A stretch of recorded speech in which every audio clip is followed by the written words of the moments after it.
Western fantasy, from the Eagle People tribe to the Angel Empire. Welcome back, brave explorers of impossible worlds.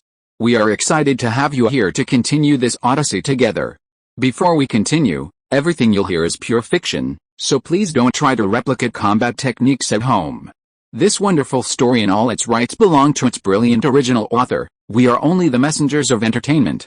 Want another dose of adventure? Subscribe to our YouTube channel so you don't miss a single chapter, and if you can't wait, our Patreon has exclusive surprises you'll love. Chapter 101 Son of the Morning, Bright Star. The winged people's racial extraordinary talents have been greatly improved over the years under the continuous and conscious improvement of Jiang You and the winged people's senior leaders. Even so, Ludwig's talent is extremely rare among the winged people. He is naturally intelligent, able to stimulate extraordinary power at the age of 6, and became a bright swordsman at the age of 10. As a child of a winged official family in Ural City, Ludwig's existence was soon known to the White Stone Castle. His extraordinary talent and good background made him enter Sophia's sight after some investigation in 1734 of the Goblin Empire calendar. The 10-year-old Ludwig was accepted as a disciple by Sophia, who taught him by example, but Sophia did not recommend Ludwig to take the legendary path of the bright swordsman, but to create his own career from the master level and take the path of a dual system professional. She knew that with the rare extraordinary talents of darkness and light, Ludwig was destined to take a different path. 10 years later, Ludwig lived up to expectations and created his own profession, the Light and Dark Knight, which is an extremely rare knight profession among the women. Women can fly by themselves, and few people need mounts. The path of knight is not favored by the women, but when Ludwig was studying in Lesendus, he found a pure white horse with a single horn in the mountains. This horse is full of the breath of light, which makes him feel very close. After adopting this horse, he accompanied it every day. At this point, he had a flash of inspiration, and the path of knight rose. 20 years later, in 1754 of the Goblin Empire, Ludwig advanced to his own profession, Light and Dark Knight. At this time, the Sea Clan and the women were fighting fiercely on the east coast. Ludwig applied to Sophia to go to the front line and fight with the women soldiers. Sophia refused. Ludwig is currently recognized as a legendary seed by the wingmen, and they don't want to let him go to the battlefield. But Ludwig stood in front of the Platinum Castle, under the Platinum Moon, and made an extremely passionate speech. Master, fellow tribesmen, the king is the Platinum Moon in the sky, so I will be a star around that golden moon. I will be the pioneer for the king and sacrifice for the king. If you dare not fight for the king and dare not bleed for the winged people, how can you become a star of the golden moon? As soon as these words came out, Jiang You on the platinum throne happened to lower his eyes to the earth, and saw this high-spirited young man of the winged people, and he was happy. So he gathered the light of the platinum moon in front of the white stone castle, shining on all the winged people in front of the castle, and his voice came from the sky. Ludwig, young winged people, I heard your speech. Go and fight, and prove that you are the bright star of the future. Sophia, let him go. Every young winged people is the son of the morning, but will eventually stand under the bright sun. Sophia had no choice but to agree. She told Ludwig to be careful. After that, Ludwig was brave and fearless on the battlefield and made great achievements, especially as a winged man and a disciple of the vice lord of the kingdom. He rode a white horse and charged forward like a knight, which greatly inspired the morale of the winged soldiers. Ludwig's uniqueness attracted the attention of the fifth princess of the sea tribe, Anfair. Whenever Ludwig appeared, Anfair would sing the siren song to eliminate the high morale aroused by Ludwig. The role of the Song of the Sea was seen by more people in 1756 of the Goblin Empire among the sea tribe. In accordance with the siren song system of the sea princess Anfair, a sea professional girl created a new siren song. This siren song began to have a hallucinogenic effect. Since then, the siren song has begun to show explosive development. A large number of siren songs have been created, which have the functions of hallucination, confusion, hypnosis, stagnation, bewitching, etc. A large number of siren songs appeared on the battlefield between the winged people and the Sea Clan, causing great casualties to the winged people. The Sea Clan Princess Themis was very happy and set up a special Sea Singer Corps to assist the Sea Clan army in fighting. The appearance of the Sea Singer Corps was a major shock to the winged people. The winged people's corps began to fall into disadvantages in combat, and part of the land on the east coast was once again controlled by the Sea Clan. In order to deal with the offensive of the Sea Clan, the kingdom's vice lord Sophia began to call on scholars from the entire winged people to think about how to crack it. In the year 1768 of the Goblin Empire, a troll genius from the Blood Axe clan in the southwest of the Goblin Empire created the berserker profession. which is extremely suitable for the trolls. The troll leader Odin Bloodaxe was overjoyed and promoted it widely in the Bloodaxe clan. After all, the muscles of the troll clan are better than the brains, and there are very few geniuses in the troll clan who can create their own professions, especially the berserker profession that is extremely suitable for the trolls. Chapter 102 Hymn System. As early as 1726, in the Goblin Empire calendar, the Goblin Emperor Hagamagul took advantage of the civil strife in the Grassland royal court to launch a northern expedition with Pyrrhus Amund as the guide. He went deep into the grassland. Hagamagul was very lucky, and the Goblin army encountered 2 waves of grassland armies in succession, 2 battles and 2 wins. Hagamagul continued to go deep, and encountered Milan Amund and Human Amund, and turned both times he won after a bloody battle, which made Hagamagul proud and ready to make persistent efforts to defeat the last son of Amund. However, at this time Edson Amund led the army to sneak attack the victorious Goblin army and saved the situation in the grassland. The coalition was defeated, and Hagamagul's northern expedition army suffered heavy casualties and retreated to the north. Edson Amund did not pursue the victory, but convened all the grassland tribes to hold a meeting in the grassland. In front of Amund's tomb, he was crowned as the Great Khan of the Prairie Behemoth royal court. After becoming the Great Khan, Edson Amund invited Hagamagul to meet at the border. Finally, the 2 tribes signed a covenant again. They changed the previously signed 50-year non-aggression treaty to 100 years, 1770 in the Goblin Empire calendar. East Coast Ural City. After more than 20 years, a female winged officer named Lilica, after experiencing the death of her comrades, serious injuries to her companions, the defeat of the kingdom, and after listening to a lot of siren songs on the battlefield, was seriously injured and retired from the Legion and returned to her home in Ural City to recuperate. During this period of recuperation, she deeply felt the advantages of the Sea tribe on the coastal battlefield due to the siren songs, and the large number of casualties caused by the winged tribe. So she devoted herself to research and spent 3 years to finally create Wings of Light, a war song unique to the winged people. Afterwards she returned to the battlefield and inspired the courage and boldness of the winged warriors with this war song. This is an extraordinary song full of positive energy, but the positive effect of this song is not enough to offset the negative effects of the siren song. Still at a disadvantage on the battlefield. Another 3 years under the lofty belief in the Platinum Moon and the king of the winged people, Jiang You. Lilica created the first platinum holy word of the winged people, which can be called a hymn. This hymn is solemn, sacred, and quiet.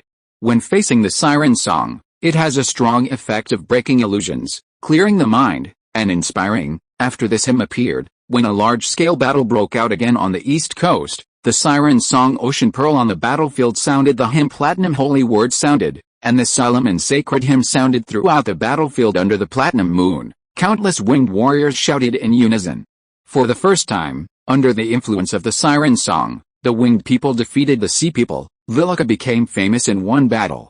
The hymn system of the winged people was established. In the future, a large number of winged singers appeared, creating songs such as Song of Heaven, Mountain, Holy Words of Light, Advance with Light, Kingdom, Under the Golden Moon, etc. The hymns of the winged people confronted the siren songs of the sea people. Neither of them gave in. In the year 1801 of the Goblin Empire, Ludwig made a great reputation on the battlefield, and Jiang You once personally lowered his eyes to encourage him, so he was called Bright Morning Star by the winged people. In the year 1807 of the Goblin Empire, Ludwig opened up the legendary profession, Light and Dark Paladin, becoming the youngest legend of the winged people. In the year 1830 of the Goblin Empire, Lilica opened up the legendary path Hymn Pastor with the help of the hymn system, and achieved legend. For this chapter, I would like to thank my fellow readers for providing inspiration for the hymn system. There will be another chapter later. Chapter 103 The Troll Kingdom is established. 1860 of the Goblin Empire. The war between the winged people and the sea people is still going on. Ludwig, who has become a legend, was appointed by the kingdom's Vice Lord Sophia as a winged commander who is responsible for the battle in the Abdo area on the east coast. The highest commander of the Sea People Corps in this area is Anfair, the fifth princess of the Sea People who created the siren song. The two of them fight almost every day. Although Anfair has been promoted to legendary for a much longer time than Ludwig, she should be stronger, but in fact, there is not much difference in their strength. It's just that Ludwig's fighting talent is really strong, and Sophia was once amazed in the entire winged people. Ludwig's fighting talent can be ranked in the top 5. Ludwig has been stationed in Abdo for many years, and he has to contact Anfair every day. Over time, the two gradually developed a sense of mutual appreciation. If it weren't for the battle with the winged people, Anfair is actually a very kind siren. She rarely causes casualties to the winged people's soldiers all along. She basically only fought with the legends of the winged people, rarely intervening. Even her siren song made both sides stop fighting. She hated death during the time in Abdo. Whenever Anfal's siren song sounded on the battlefield, everyone on the battlefield would stop attacking, and after listening, the commander would order a retreat back to the camp. This was a tacit understanding formed by both sides over a long period of time, so the Abdo battlefield was also the area with the least casualties among the winged people. As the commander of the winged people, the more Ludwig understood his opponent, the more curious he became. So in the battle, Ludwig began to talk more, and Anfal gradually began to answer him. The Goblin Empire calendar year 1880, above the sky Jiang You sat on the platinum throne. The original bottom of the top of the heavenly mountain was no longer there, replaced by a huge mountain made of stardust and earth. The power of the mountain created a suspended mountain for Jiang You. The first level of Heaven Mountain, where the throne and Heaven Mountain used to be, is only 1% of the second level of Heaven Mountain, and is located high on the top of Heaven Mountain. Some of the chaotic and disordered laws around were repelled, and some were absorbed as law fragments and injected into the mountain. The platinum light shines at the bottom of the mountain.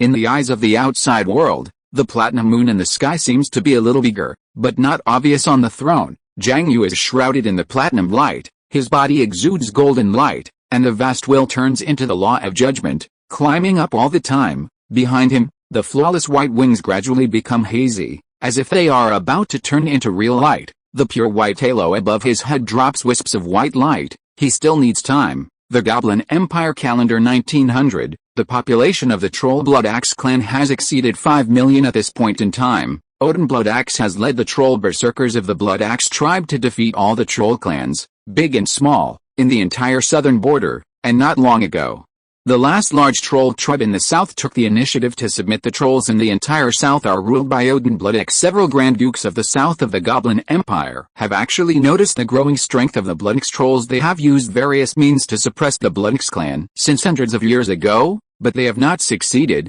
and instead made the Blood Axe clan stronger and stronger. The current Grand Duke of the south, Linda Aziba, saw the Blood Axe trolls growing stronger day by day, and repeatedly asked the Goblin Emperor Hagamajal to send an army to wipe out the Blood Axe clan. But they were all rejected. Linda Aziba was scolded by the Emperor instead because the mercenaries composed of the Troll Berserkers of the Blood Axe clan obeyed the Emperor's orders many times. In the War of the Northern Expedition to the Grassland, the Troll Blood Axe clan provided 10,000 berserkers to fight with the Emperor in the north, and a large number of berserkers died in the battle, but the Blood Axe clan had no complaints. In the Emperor's heart, the Troll Blood Axe clan might be more loyal than Grand Duke Aziba of the South. You, the Grand Duke of the South, have relied on the blood of the great Goblin sage Aziba to turn the entire southern border of the Goblin Empire into your own kingdom. As an emperor, Hagamajal hated it very much, but he had no way to deal with it in his heart. Every time he saw the information about the Blood Axe troll handed over by the Grand Duke of the South, he felt happy, and then he quickly wrote down and directly rejected it. You, an outsider, dare to question my loyal minister? It's really against the sky. This year it is old age. Odin Blood Axe miraculously broke through to the demigod realm, and his reputation resounded throughout the south. Not long after, from all over the world, a large number of troll tribes knew that a demigod troll had appeared in the south. Odin Blood Axe's reputation was greatly improved. In the year 1910 of the Goblin Empire calendar, something happened that no one expected. The leader of the Blood Axe trolls, Odin Blood Axe, who always regarded himself as a loyal subject of the Empire, announced that he would be crowned king in the south and establish the Troll Kingdom. The continent was shocked when this news came out. The trolls, who have always been scattered, also have their own kingdom. In the same year, Odin Blood Axe led the troll army to break through the goblin cities of Enia and Dumias, and occupied the Ni River area and Dumias area in the south. The troll settlements in the entire south were connected into one city. Chapter 104 Territory. The Ni River area and the Dumaya area were occupied by trolls, especially the Enil River basin. There was only one Ramiles River valley left from the city of Aziba, the garrison of the Grand Duke of the Southern Territory. When the Grand Duke of the Southern Territory, Jimia Aziba, heard the news of Odin Blood Axe's rebellion, he felt dizzy. 5 million trolls were combined into one kingdom. The Troll Berserkers were also known as the Continental Guards. How could his southern army beat the Troll Kingdom? So while the Troll Kingdom was just being built, Odin Blood Axe was busy with affairs and had no time to look north. Jiang You quickly sent someone to send a message to the Goblin Emperor and his ancestors. Proto City. Jiang Yu's letter and the news from the officials of the southern territory of the empire arrived in Protus at almost the same time when Emperor Hagamajul heard the news that the troll Odin Bloodaxe had become a demigod and established a troll kingdom and rebelled against the empire. His eyes went dark. The northern prairie royal court had just calmed down, and the southern territory had caused such a big mess for him. He still didn't want to believe that Odin Bloodaxe, who had always been loyal and paid tribute every year, would rebel. In his subconscious thoughts, he was more willing to think that it was the Southern Territory Grand Duke Jiang You who did the evil. The Grand Duke Yu's family had always had a very bad attitude towards the Bloodaxe clan, and they wrote to the emperor every year to criticize them. Odin Bloodaxe was finally forced to start a rebellion, and he was forced to do so under such an understanding. During the court meeting the next day, the Goblin Emperor Hagamajul cursed Jiang You as a fool. A great noble who had guarded the southern territory for generations and could command the entire southern territory was about to be overturned by the trolls ruled by his subordinates. What a idiot, a waste. The court meeting decided to send someone to the troll kingdom to meet Odin Bloodaxe to see if there was any misunderstanding, then mobilize the goblin corps that could be mobilized in the central part and prepare to go south. After that, the emperor asked the Grand Duke of the South to guard his Azeba city and not let the troll army advance any further. Finally, he personally went to the place where the great sage lived in seclusion and asked for help from the goblin great sage Azeba. After all, Odin Bloodaxe was already a demigod.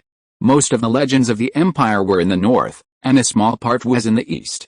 There were not many legends that could be transferred to the south, and they were not enough to stop Odin Bloodaxe. After the court meeting, 2 messengers of the emperor set out from Protus, one to Azeba city in the south, and the other to Ekha city, the capital of the Bloodaxe trolls. When the emperor's messenger arrived in Azeba city and handed the emperor's handwritten letter to Jiang You after reading it, the Grand Duke of the South broke his defense on the spot, and scolded Hagamajul as a fool regardless of the messenger still being around. But he obeyed the court meeting and summoned the noble coalition and legendary strongmen of the south to station troops in Azeba city to prepare for defense on the other side.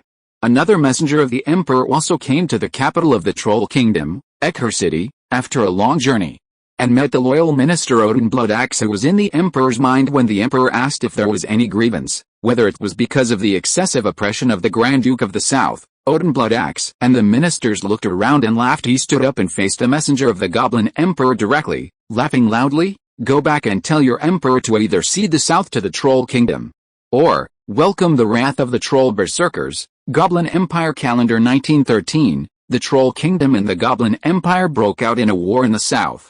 Hundreds of thousands of troops from both sides fought in the Ramals River Valley, with corpses everywhere and blood flowing like a river. As a demigod, Odin Bloodaxe was stopped by a team of legendary strong men in cloaks sent by Azeba in the boundless sky. Jiang You was also paying attention to this battle. He suddenly sensed the breath of the Emperor of Slaughter many years ago, and immediately stepped down from the Platinum Throne and came to the sky. Here, however, the breath of the Emperor of Slaughter flashed by, but the breath of a troll demigod below had the meaning of killing. He lowered his eyes and stared at Odin Bloodaxe for a while.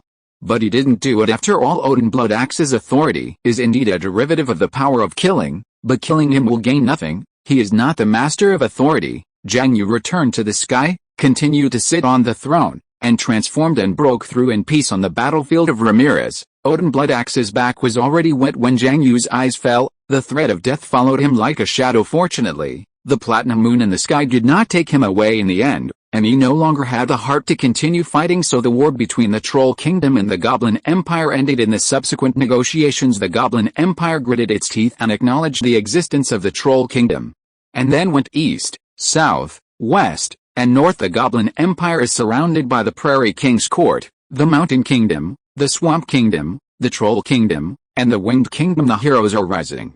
Chapter 105: The Origin of Orcs and Barbarians.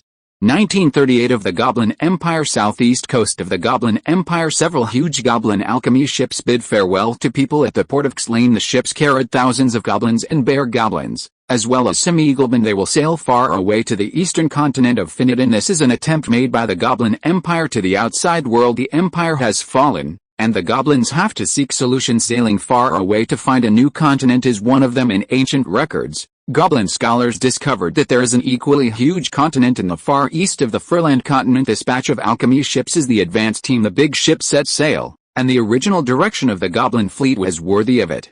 Unfortunately, In the middle of the voyage, they encountered a big storm that did not stop for 3 days and 3 nights. When they recovered, the fleet had lost its original direction. In desperation, the leader of the fleet had to issue an order to return. Unfortunately, they deviated too far, and they sailed for half a year before discovering the continent. However, when they were ecstatic and landed on the continent again, they found that this was not the continent of Ferland or Finiton, but a new continent. On this continent, there are weak creatures with soft, jelly-like transparent appearance, various shapes and colors, and some with simple attack capabilities and behavior patterns. But the rulers here are not them, but a kind of human. Like intelligent creatures with green skin and strong limbs, they live in tribes and call themselves orcs. The goblin sailing group was captured by a large orc tribe living on the coast nearby. At first, when the orcs saw the goblins, they thought that the bear goblins and goblins were some strange orc tribes. After all, there are still many similarities between the two. The green skin is enough to explain everything. The orc tribes on this continent are not a monolithic entity, but are divided into tribes and often fight. The orcs originally wanted to kill these weird fellow tribes, but the knowledgeable and wise orc shaman stopped them later. Some alchemy techniques of the goblins flowed into this orc tribe. The technology of forging iron armor and weapons alone greatly increased the strength of this orc tribe. They used this to defeat the mountain giant settlement in the east and the stone people in the west, and dominated the entire coastal plain in the communication with the goblins. The orcs also learned about the existence of the continent of Ferland, and were curious about the various races in Ferland and the great goblin empire mentioned by the goblins. However, this sailing team, including goblins, bear goblins, and eagle people, never returned to Ferland in their lives, and took root in this continent. The Goblin Empire calendar 1980. The North. In order to divide the grassland, Behemoth King Cord and the grassland tribes, the Goblin Empire promised that all major tribes except the human race could submit to the Goblin Empire, and was willing to grant the first race that went south to submit to the Goblin Empire a large land and help them establish their own country in the prairie. A large centaur tribe named House Clan led the people southward under the temptation of the Goblin Messenger and submitted to the Goblin Empire. The Goblin Empire fulfilled its promise and granted the centaur tribe a large piece of land near the Pyrrhus territory of Behemoth in the south, and established the Centaur Kingdom. The Great Khan of the Prairie was furious. While scolding the Goblin Empire for being shameless, he sent troops to attack the Centaur Kingdom. He could not tolerate the prairie tribes going south to establish an independent country, which was to dig up the roots of the prairie royal court. He used all the soldiers of the prairie and summoned the tribes of the prairie to send troops, especially the human tribes who contributed the most. This war took half a year, and both the prairie and the empire suffered heavy losses, but in the end, the newly established Centaur Kingdom was destroyed. But the goblins did not gain nothing from this war. Because of this war, some prairie tribes also had the idea of independence, so they did not contribute much. The behemoths fought most of this battle. Although they won in the end, their population and strength dropped greatly, and their control over the grassland also decreased. The year 1992 of the Goblin Empire. The west coast of Ferland continent. Nearly 1,000 years ago, a tribe of humans came to the land of the west coast. This place is ruled by the bear people, ogres, fish people and the mermaids living in the West Sea. The west coast and the western border of the continent are separated by a mountain range that stretches for tens of thousands of miles, and the goblin sphere of influence has not yet extended here. Dwarves often appear here. This tribe of humans is not large in number, with only tens of thousands of people. When they arrived after 1,000 years of struggle for survival, they finally took root here, but the etiquette and culture of their ancestors have already changed significantly at the same time. In order to adapt to the environment, the resources on the west coast are extremely rich, and their bodies have become much stronger. Wildness has become their worship. They began to call themselves barbarians. Chapter 106. Lucifer. Goblin Empire calendar year 2000. East Coast. The Winged Legion and the Sea Legion stationed in the Abdo area have not had a fierce battle for many years. Even for a few months, the combined casualties of the two races were still in single digits. Ludwig's explanation to the outside world is that because the war between the Winged People and the Sea Tribe has been going on for many years, Abdo's Winged People and the Sea Tribe Legion have grown tired of it. Many people in the Legion have basically fought for generations. It is not strange for 3 generations of ancestors and grandchildren to coexist in the barracks and serve as soldiers. But this year a big event happened that shocked both races on the way to a mission. A foreign mercenary accidentally discovered that Ludwig, the legendary genius and strongman of the winged human race, and Anful, the 5th princess of the sea race, often cuddled together on a reef on a certain coast and behaved intimately. Then, they discovered that Ludwig and Anful often appeared together on the battlefield. and their tacit understanding was amazing. Are the two legends suspected of having a mutual affection for each other? This is how the matter fermented at first. White Rock Castle does not approve of this matter. Sophia even thought this was nonsense. After so many years of war between the winged people and the sea, it can be described as a blood feud. Ludwig is the youngest legend of the winged human race, the deputy king of the kingdom, and the disciple of Sophia, known as the Holy Flame Saint.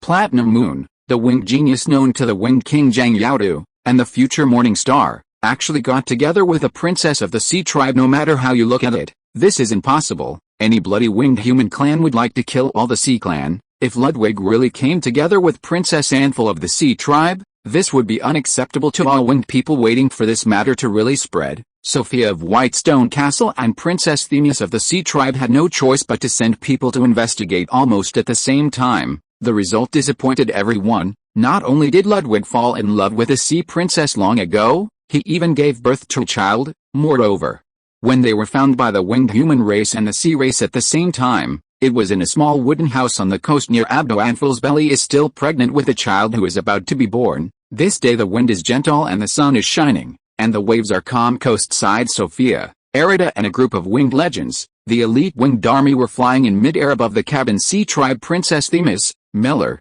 Michio, and a group of sea tribe legendary powerhouses, the sea tribe's elite shark knights, float on the sea. Both sides looked at the three people in front of the cabin at the same time: the haggard Ludwig, the pregnant Anful, and the beautiful little girl with white wings they were holding in their hands. Seeing such a scene appear in front of everyone, Sophia was absolutely furious. Ludwig, do you know what you are doing?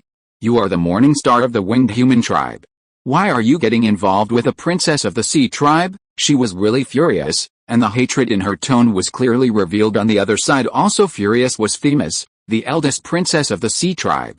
She looked coldly at her sister, who created the siren song and almost brought her victory. She took a deep breath and roared loudly, "Anful, kill the wingman man next to you, kill the damn wingman hybrid evil next to you, and I will forget about it and allow you to return to the sea clan." Themis' tone was even colder, and her naked murderous intention towards Ludwig and the winged girl was like a vast ocean. In front of the cabin, the pretty little girl was frightened. She held the hands of Ludwig and Anful tightly, crying and trembling, "Dad, I'm so scared." Luther quickly protected his daughter and wife behind him, while Anful held his daughter in his arms and comforted her softly. "Lucifer, my favorite daughter, don't be afraid, Dad and Mom will protect you." Chapter 107. Charybdis appears. In Anful's arms, the little girl buried her head deeply in her mother's arms, but her slightly trembling little body still showed her fear. With Themis' anger, a furious tide rose on the sea. The undulating waves hit the rocks one after another, and the salty sea breeze blew the hair of the three people in front of the wooden house with a spray. Anful comforted the child, faced the sea, looked in the direction of Themis, and begged, "Sister, my sin is unforgivable, but for the sake of thousands of years of sisterhood, please forgive my husband and children." The sea breeze blew her long dark blue hair, as weak as a piece of seaweed. However, Themis was unmoved. Her long dark blue hair spread behind her head and she said indifferently, "Impossible. Anful, they must die. And you betrayed the will of the deep sea. Now follow me back to the deep sea, kneel in front of your mother, and spend the rest of your life atoned for your sins." "No, sister, I can't do it." Anful is almost desperate. "Anful, kill them for me. You are the princess of the deep sea. When you did such a thing, you should have thought of the consequences." Themis said forcefully, "Well, since you don't want to take action, then let me do it, and then I will take you back." She stood on the raging sea waves, raised the trident in her hand high, and her powerful strength swept up the power of the sea and rushed towards the three people in front of the wooden house. But her attacks didn't work. A wall of fire composed of lava and light blocked the reef, and a beautiful winged woman in mid-air walked down from the sky, pressing down with a long sword in her hand, and she fell down in anger. "Themis, who are you?" "My disciple. It's not your turn to teach me a lesson, Sophia, you damn hateful birdman." Themis stamped her feet angrily. "HMPH. Themis, your fishy smell is still so bad." Sophia smiled disdainfully in front of the cabin. Ludwig faced his teacher, knelt down suddenly, and prayed, "Teacher, I was wrong. I am willing to pay for my sins, but my daughter is innocent. Please forgive her. My wife has never killed a winged person and will not in the future. Please let them go." When Sophia heard this, she was extremely disappointed. She did not expect that the disciple she had worked so hard to teach would become so miserable because of a sea monster. Has the righteousness of the kingdom, racial blood feud, and platinum faith disappeared from his heart, but the goodness inside her allowed her to control her emotions. Ludwig, I can accept your daughter, but I cannot accept this siren. She must die. Unforgivable. Then she looked to Themis. Themis, take your people and get out of here. The East Coast is our clan's territory. Today, you can't even think of setting foot on the shore. However, Themis ignored it and roared at Amphior. Anful. You traitor, you must make a choice today, otherwise, the deep sea will no longer accept you. You will no longer be the daughter of the sea, walking barefoot on the land of sin, and you will not be able to escape. Sister, I love them more than myself. I can't do what you ask, Amphiel cried. Anful, don't forget, it was the deep sea that gave birth to you. If you don't choose and don't stand firm again, the Sea Clan will regard you as their enemy, and the evil winged humans you will give birth to will be hunted by the Sea Clan forever. In this case, instead of being afraid day and night, it would be better to end her pain as soon as possible. After all, Themis still thought of her sister's tenderness and persuaded her. No, Anful refused without hesitation. Her daughter was more important than her life. Well, in that case, let me make this decision for you. You and we are both our mother's daughters and princesses of the ocean. We should ruin our future here. Themis sighed upon hearing this. Anful looked miserable and desperate. She looked at her relatives standing on the sea, then at her frightened daughter in her arms, and at her husband who was standing in front of her. She took a deep breath and stood up, said, Sister, I am willing to use my death to ask for my mother's forgiveness in exchange for their lives. After saying that, she did not hesitate to boost the legendary power in her body and cut off all vitality in herself. Seeing his wife die in front of him, Ludwig was heartbroken. He picked up his wife who fell on the ground, and held up Lucifer who was standing on the spot. He sighed, looked at Sophia, and begged, I'm sorry, teacher, please take care of my daughter. She is innocent. Then, he looked at the platinum moon in the sky, the noble platinum moon, please forgive my daughter. May the light of platinum shine on her. I am willing to die to apologize for this. After saying that, just like Amphiol, he cut off all his vitality and died in front of everyone. When Sophia noticed it, she hurried over, but when she arrived in front of him, it was too late. Only a timid little girl with tears streaming down her face stood behind her dead parents. She sighed with a wry smile, Child, come to me. And above the sea, seeing her sister die in front of her eyes, a strong sadness and anger overwhelmed Themis's defenses. She waved her trident and roared loudly, this bitch killed my sister. Everyone, follow me and kill her. Kill this damn winged bastard, HMPH. Themis, you don't even let the children go. All the winged people listen to my order and stop them. A melee broke out immediately. Seeing that the winged people were blocking her, Themis couldn't get close to Lucifer. She stood on the sea, connected with the power of blood, and called out loudly, Mother of the Sea, your daughter begs you to kill this evil offspring who defiled the princess of the Sea Clan. In the distant deep sea, the sleeping sea mother Charybdis suddenly woke up. She heard her daughter's call and quickly sent a wisp of consciousness. When her consciousness came to the coast, she saw her little daughter Amphior who died on the shore, and looked at the winged people in the sky who were fighting with the Sea Clan in the sea, and she was surprisingly angry. For countless years, the terrifying beast that had never walked out of the deep sea opened its terrifying tentacles in the world for the first time, above the coast when Themis called. Sophia's heart throbbed, and a strong sense of crisis surged in her heart. Then from the depths of the sea, on the surface of the sea, countless huge tentacles suddenly stretched out, each of which was 1,000 meters long. They were like strange and beautiful mountains, with the tearing storms and boundless sea water that roared in the sky and the earth, rising thousands of meters high in the sky, and then pouring down, attacking all the winged people on the coast. The terrifying power was like a sea pressing down on them. Can't stop it, can't stop it, we'll die. Sophia felt a sense of powerlessness in her heart. Facing the storm and sea water that was enough to submerge the entire east coast, her white wings vibrated in the sky, and she prayed to the platinum moon in the sky, Lord Platinum Moon, my great king, please come to this coast and protect your people. Chapter 108 I won't allow it. High in the sky, Jiang You on the platinum throne heard Sophia's call. Almost instantly he lowered his eyes to the east coast and saw Charybdis, the mother of the deep sea, appear on the east coast, stirring up a storm and waves that seemed to destroy the world. Jiang Yu's purple eyes suddenly seemed to burn with pure white sacred flames, as if illuminating the entire sky. Charybdis, you are so brave. What goes around comes around. The platinum throne suddenly burst into brilliant light, and the brilliant light enveloped the entire second heaven mountain, and then spread throughout the world under the eyes of the whole world. The platinum moon shone like a sun. The aura of the Lord of heaven and earth was majestic, as if a god king and emperor had come to the world. On the earth, countless creatures looked up in astonishment. Is the platinum moon angry? Why is the second moon in the sky suddenly as bright as the sun? On the coast, the wooden house had already been destroyed by the huge waves in the back. A beautiful female winged man hugged the little girl Lucifer tightly, as far away from the battlefield as possible, but the little girl's eyes were as bright as the morning star, and she looked at the doomsday scene in front of her calmly.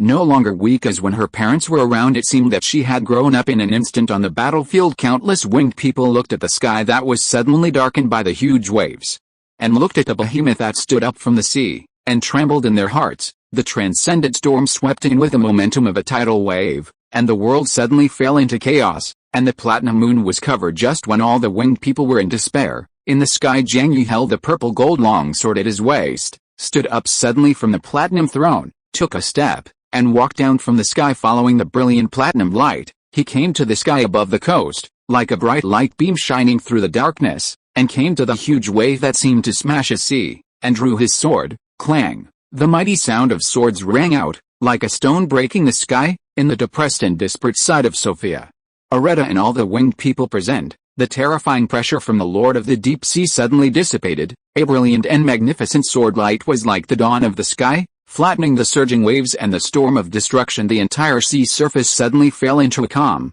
Immediately afterwards, a calm and majestic voice resounded through the world. Charybdis, you have crossed the line. The sun broke through the clouds and shone on the person who came. Everyone saw a heroic figure stood in the sky, holding a sword and looking down, overlooking the sea and the earth. The white wings seemed to be made of light, hazy, and the pure white halo above the head exuded sacred majesty. Just standing there, he was like the master of heaven and earth, worshipped by the world. Platinum moon, are you going to stop me? The huge sea monster roared angrily. You are worthy of stopping you. Jiang You laughed loudly, his purple eyes full of coldness. The Lord of the Deep Sea was furious, but she restrained her desire to take action, looked at Jiang You in the sky, and tried to reason. Platinum moon, my daughter is dead. That is my own blood.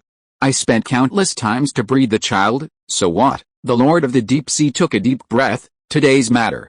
As long as that evil seed dies, we will retreat immediately. However, Jiang You was disdainful. I won't allow it. He slowly walked from the sky to the deep sea monster, step by step to her front. The sound of stepping on the sky shook the world, as if stepping on everyone's heart. Whether it was the Sea Clan or the winged people, they all lowered their heads and dared not move. Only the little girl Lucifer's big golden eyes showed a spirit, looking straight at Jiang Yu's figure, as if he was the only one in the world. In the end, Jiang You walked close to the Lord of the Deep Sea, and his eyes were level with hers. His majestic purple eyes stared at the huge eyes all over her head, and he said word by word, if you dare to step ashore today, I will kill you. If you are listening to this novel on a channel other than Fanfic World, it means it was downloaded and re-uploaded without effort. We warmly invite you to visit our channel, Fanfic World. There you will find the original version of this story and many other novels of various genres. We look forward to seeing you dive into a world of incredible novels. Chapter 109 The Name of the Morning Star. As soon as these words came out, the atmosphere between heaven and earth fell silent for a moment. Even the wind and sea dare not make any more waves. The sea people on the sea and the winged people in the sky swallowed their saliva in unison at this moment. They wished they were ostriches. The huge and ugly head of the Lord of the Deep Sea has lit up red, and she is red and warm. The storm between heaven and earth and the authority of the sea are turbulent. The violent storm seems to rise to the sky and topple the earth. The entire sea seems to be trembling. The aura of the Mother of the Deep Sea and the aura of the Platinum Lord collided, confusing the space between the sky and the sea. Jiang You stood proudly in the air, with a smile on his lips and a slight raise of his sword intent. He looked straight at the huge sea monster that was nearly a kilometer above the sea in front of him, as if expecting Charybdis's reaction. A long time the earth-shattering that everyone imagined did not come. The Mother of the Deep Sea took a deep breath, and then took several more deep breaths before placing the sky-like tentacles of the wild python into the sea. Her voice was deep and powerful. Lord of Platinum, I remember you. As soon as he finished speaking, he stretched out his tentacles, rolled up all the sea people on the sea, and slowly sank under the ocean. Countless winged men were left standing in mid-air in astonishment, watching the sea mother leave. Can you bear this? Jiang You narrowed his eyes and looked at Charybdis, who was slowly retreating into the deep sea, feeling regretful just now. As long as Charybdis dared to take a step forward, He was sure to keep her. This place is at the dividing line between deep and shallow seas. Charybdis is almost 1,000 meters above the sea surface. But more than half of her body is still at the bottom of the sea, and nearly half of her tentacles are firmly grasping the bottom of the deep sea. So stubborn. No wonder the future Lord God will have her share the sunsets. Jiang You shook his head and saw that the figure of the High Clan was no longer in sight. He turned around and flew down to the cabin. Sophia and other winged people quickly flew behind him, looking at Ludwig and Anfil hugging each other to death. Jiang You sighed and said, Ludwig secretly fell in love with a sea monster. If he were alive, I would definitely give him the death penalty. Betraying your own people is a crime I will never tolerate, but he's dead, and the sick-minded princess of the sea tribe should also die. But she's dead too. Since the person is dead, let's give up. But you can escape the sins of your body, but you can't avoid the sins of your soul. As he spoke, he reached out and grabbed the two corpses in front of him. In the eyes of everyone's surprise, two confused souls were fished out by Jiang You. It's Ludwig and Anfil. Looking at them, Jiang You softly pronounced his verdict. You two, sing hymns for me in my heaven forever. The two confused souls seemed to wake up for a moment under Jiang Yu's words. They looked at the little winged girl Lucifer, who was held in the arms of a female winged person among the crowd of winged wings, with eyes full of pleading. Jiang You said helplessly, that's all. He waved to Lucifer, come over here, kid. In the arms of the winged woman, the little girl Lucifer wiped away the tears that had just appeared when she saw the souls of her father and mother, and walked obediently to Jiang Yu's side. Your name is Lucifer, Lucifer nodded heavily. Look at this delicate and cute little girl in front of you. Jiang You didn't know why, but he felt affection in his heart. He stretched out his hands, picked her up in front of all the wingmen, caressed her little head, and said with a smile, Lucifer, from now on, you will inherit your father's name of Morning Star. Chapter 110. The son of no sea and no wings. Lucifer Ludwig Morning Star became the name of the little girl in the future. When Jiang You picked her up, Sophia breathed a sigh of relief quietly behind her. The hostility in the eyes of all the winged people disappeared at that moment. From that moment on, although Lucifer was the daughter of Ludwig, she was also a girl who was held and named by the king. With such a relationship, Lucifer's future path will be much easier in Jiang Yu's eyes. Lucifer inherited the talents of her father and mother, and possessed the talents of light and darkness and the affinity of the hymn system. She can really inherit the position of her father Ludwig. However, Jiang Yu still gave Sophia some instructions. Sophia, you will teach this child in person in the future. I don't want the story of Ludwig to happen again. Also, her parents made mistakes, but the child is innocent. The winged people cannot treat her differently. You must treat her as your own child. Sophia nodded heavily. King, I will raise Lucifer from now on. I will make her the new morning star of the winged people. Jiang Yu nodded and smiled. Leave it to you. Just then Jiang Yu suddenly looked at Anfil's body, with an inexplicable smile on his face. Life is so wonderful. Is this the power of the mother? Sophia beside him was confused. Jiang Yu pointed to the ground. See the belly of Anfil, the sea princess who fell on the reef, suddenly bulged. It seemed that something was about to break out of her belly. All the winged people looked here as the belly of Anfil's body grew bigger and bigger. There was a bang sound, just like the amniotic fluid bursting. Several strange-looking little lives crawled out of Anfil's belly. They have the same beautiful faces as their parents. Although they are immature, they can also see the beauty of the future. The upper body is the same as the winged people, but there are no hands but only wings, and the lower body is claws. It may be more appropriate to describe it as human head and bird body. In Jiang Yu's arms, Lucifer looked at his newly born sisters with strange shapes and couldn't believe it. Sophia and other winged people also showed disgusted expressions. In their eyes, these new lives were simply monsters, but Jiang Yu knew that it was not easy for these little lives to be born. Their development was not complete. It was just that in the last moments of Anfil's life, their development was accelerated. However, there was also the influence of the sea monster bloodline, which caused the original winged bloodline to revert to its ancestral state. Looking at the disgusted expressions of the winged people, Jiang Yu knew that they could accept Lucifer, but they were unwilling to accept such monsters. Even he found it difficult to like him at this time. Sophia also stepped forward and asked, King, these newborn little guys, how to deal with them? Jiang Yu turned around, looked at Sophia, and asked, how do you think we should deal with them? King, these little guys are also innocent. But I think they are the sons of Buhai and cannot be included in the winged people. Let's find a coast and feed them every day to ensure that they can grow up smoothly. As for when they grow up and have the ability to survive, we don't need to care about them anymore. Jiang Yu nodded after hearing this. Okay, let's do it. Then, He looked at Lucifer and asked, "Lucifer, have your parents named your brothers or sisters?" "Yes, my mother said that if it's a brother, he will be called Save, and if it's a sister, she will be called Siren," Lucifer answered crisply. Jiang You nodded, then looked at the several sons of Buhai Buya crawling on Anfield's body, and pondered, "In that case, let's call them all Siren." Chapter 111 The Siren Clan. The three ignorant new lives without sea wings were named like this. They will be protected by the winged people in the early stage with the arrival of the two race master. The war between the winged people and the sea clan that lasted for hundreds of years has temporarily ended. The armies of both sides went back and began a new round of recuperation. Jiang You returned to the platinum throne in the sky. His second heaven mountain is being built, and his will and true spirit are in the process of sublimation and cannot be stopped. In fact, it is a good thing that he did not fight with a deep-sea mother that is a peak demigod who is very close to becoming a god. If Jiang You fights with all his strength, it will inevitably affect the process of advancement, and the gains will not outweigh the losses. The deep-sea mother endured the humiliation and retreated, probably for the same reason. On the vast second heaven mountain, there is a part that has been built. It is a place shrouded in light. Two souls are in this bright place, wearing white holy clothes and chanting hymns of praise. Holy, holy. How can sinners look at it? How can sinners look at it? The majesty and glory of Allah. A wooden house appeared in this world that seemed to be made of light. This is the heavenly land that Jiang You divided on the second heaven mountain. In the future, many winged people who died for the winged people or have devout faith can come here, but now, when he does not have the power of gods, his strength is not enough, and only legendary souls can ascend to heaven. But it will be soon. This is actually a place similar to the kingdom of God. Though Jiang You does not need things that other gods have, he also has to arrange them for his believers. The first heaven mountain on the high platinum throne. Jiang You lowered his eyes for the last time and glanced at the east coast. Then closed his purple eyes and continued his advancement. He has to hurry up. The kingdom of Lescendus on an unknown reef beach on the east coast. The three sirens grew up under the feeding of the winged people.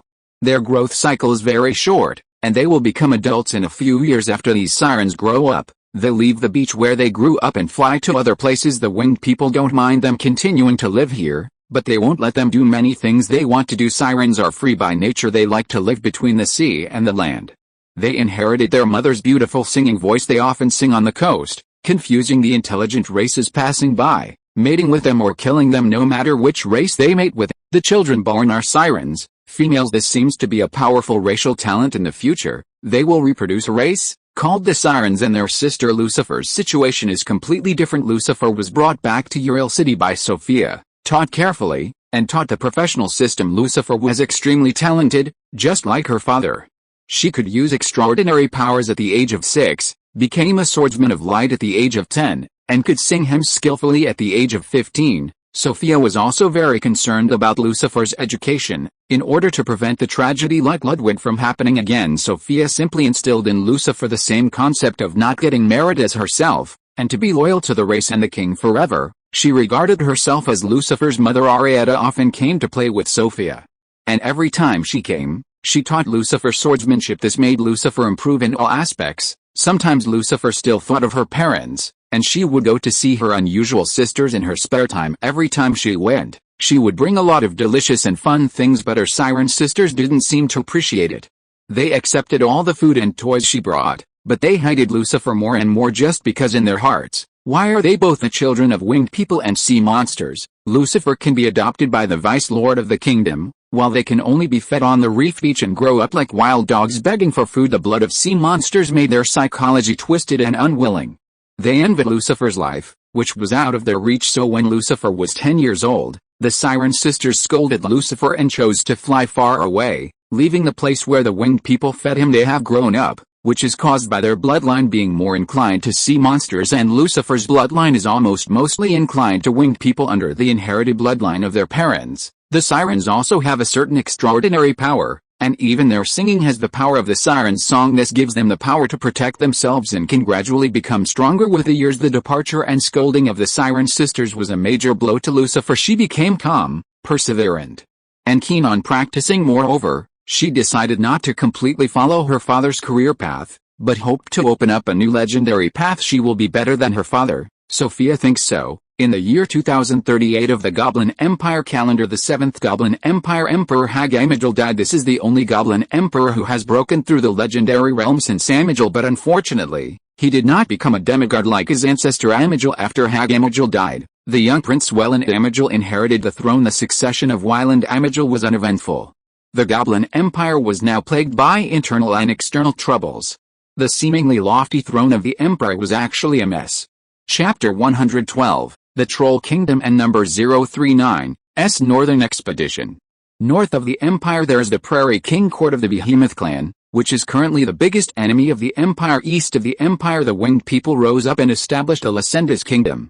If the Sea clan had not distracted their energy, the entire eastern border of the empire would have been occupied by the winged people. West of the empire the Dwarf Mountain Kingdom and the Lizardman Swamp Kingdom have become a force to be reckoned with, but fortunately they are relatively peaceful and the Goblin army is not stationed there much. South of the empire the rise of the Troll Kingdom has become increasingly powerful. Over the past few hundred years the Goblin Empire has newly formed 3 Goblin legions to resist the expansion of the Troll Kingdom. Whenever villain Amagil thought of the Troll Kingdom in the south, he had a headache. When his father Amagil was still alive, he often scolded the Azeba family of the Grand Duke of the southern border. The Troll Kingdom, which was originally a helper of the empire, was forced to become a rebel by a group of idiots. He really always thought that Odinbloodax was a loyal minister and never doubted it. If Azeba was not still there, he would have wanted to cut Jimia Azeba into pieces. Fortunately, the legendary team sent by the Goblin Great Sage Azeba has been stationed in Azeba City in the southern border, making it difficult for the Troll Kingdom to develop northward while expanding the land in the south. Odinbloodax contacted the troll tribes across the continent and invited them to join the Troll Kingdom after hundreds of years of hard work. Most of the troll tribes in the western border joined the Troll Kingdom, and the sphere of influence of the Troll Kingdom suddenly included 1/3 of the western border, intersecting with the sphere of influence of the Goblin Empire. At the same time Odinbloodax also sent envoys to the grasslands in the north, and attacked the Goblin Empire with the Grassland Royal Court every few years, which made the Goblin Empire weaker and weaker. Over the past few hundred years the territory and sphere of influence of the Goblin Empire have gradually shrunk and other tribes have grown and developed among them. The population of the fastest growing Troll Kingdom has reached 10 million. Becoming the most important threat to the south of the empire. Welland Amagil saw the danger brought by the trolls very early. When he came to power, he actively made efforts. He issued a decree requiring officials throughout the Goblin Empire to weaken the strength of all troll tribes in the Goblin Empire. Either openly or secretly, a large number of troll-strong mercenaries were sent to the northern border to resist the attack of the Grassland Royal Court. The troll tribes, whose strength was gradually reduced, were deducted food and resources by officials from all over the country, making it increasingly difficult for the troll tribes in the country to survive. Trolls were also severely punished for their mistakes, and were often exiled or sentenced to death. The starting point of Welland Amagil was to weaken the strength of the troll tribes in the country little by little, and eventually make them disappear gradually on the land of the Goblin Empire. However, the implementation of the policy caused a large number of troll tribes to resist. Some officials were bribed, and many troll tribes fled from the empire and defected to the Troll Kingdom as a result. The strength of the Troll Kingdom was further strengthened in this decree of the Goblin Emperor. Welland Amagil was later called the catalyst for accelerating the decline of the Goblin Empire. The Goblin Empire calendar year 2105, the king of the Troll Kingdom, Odinbloodax, raised a national army to attack the Goblin Empire in the name of the Goblin Empire, persecuting the mainland trolls. Before the expedition, he issued a statement that he was determined to break through the city of Azeba. At the same time, the Grassland Royal Court in the north sent troops to the south to respond to the Troll Kingdom. The enemies of the Goblin Empire attacked from the south and the north, making the Goblin Empire unable to cope. This generation of the southern Grand Duke Alex Azeba once again assembled the army of the entire southern territory, ready to defend the city of Azeba. But unexpectedly, Odinbloodax bypassed this strong city and went straight to the big city of Black Forest in the east of the southern territory. The Goblin Empire calendar is 2106. Black Forest City fell, and the eastern part of the southern territory was occupied by trolls. A large number of southern territory nobles had their homes stolen, and their mentality collapsed. They all asked Alex Azeba to leave Azeba City and lead the army to fight a decisive battle with the army of the Troll Kingdom to regain the lost land. Among them, there are many legends of the southern territory. Even Emperor Welland Amagil issued an order to reprimand him for his inaction. In desperation, Ali Azeba had to lead his army eastward and encountered the troll army at the Lumia River. The decisive battle was about to begin. The outcome of this battle would affect the ownership of the southern border of the Goblin Empire, because the army led by Ali Azeba was already all the troops in the southern border. Chapter 113, south of the Amber River, all is troll territory.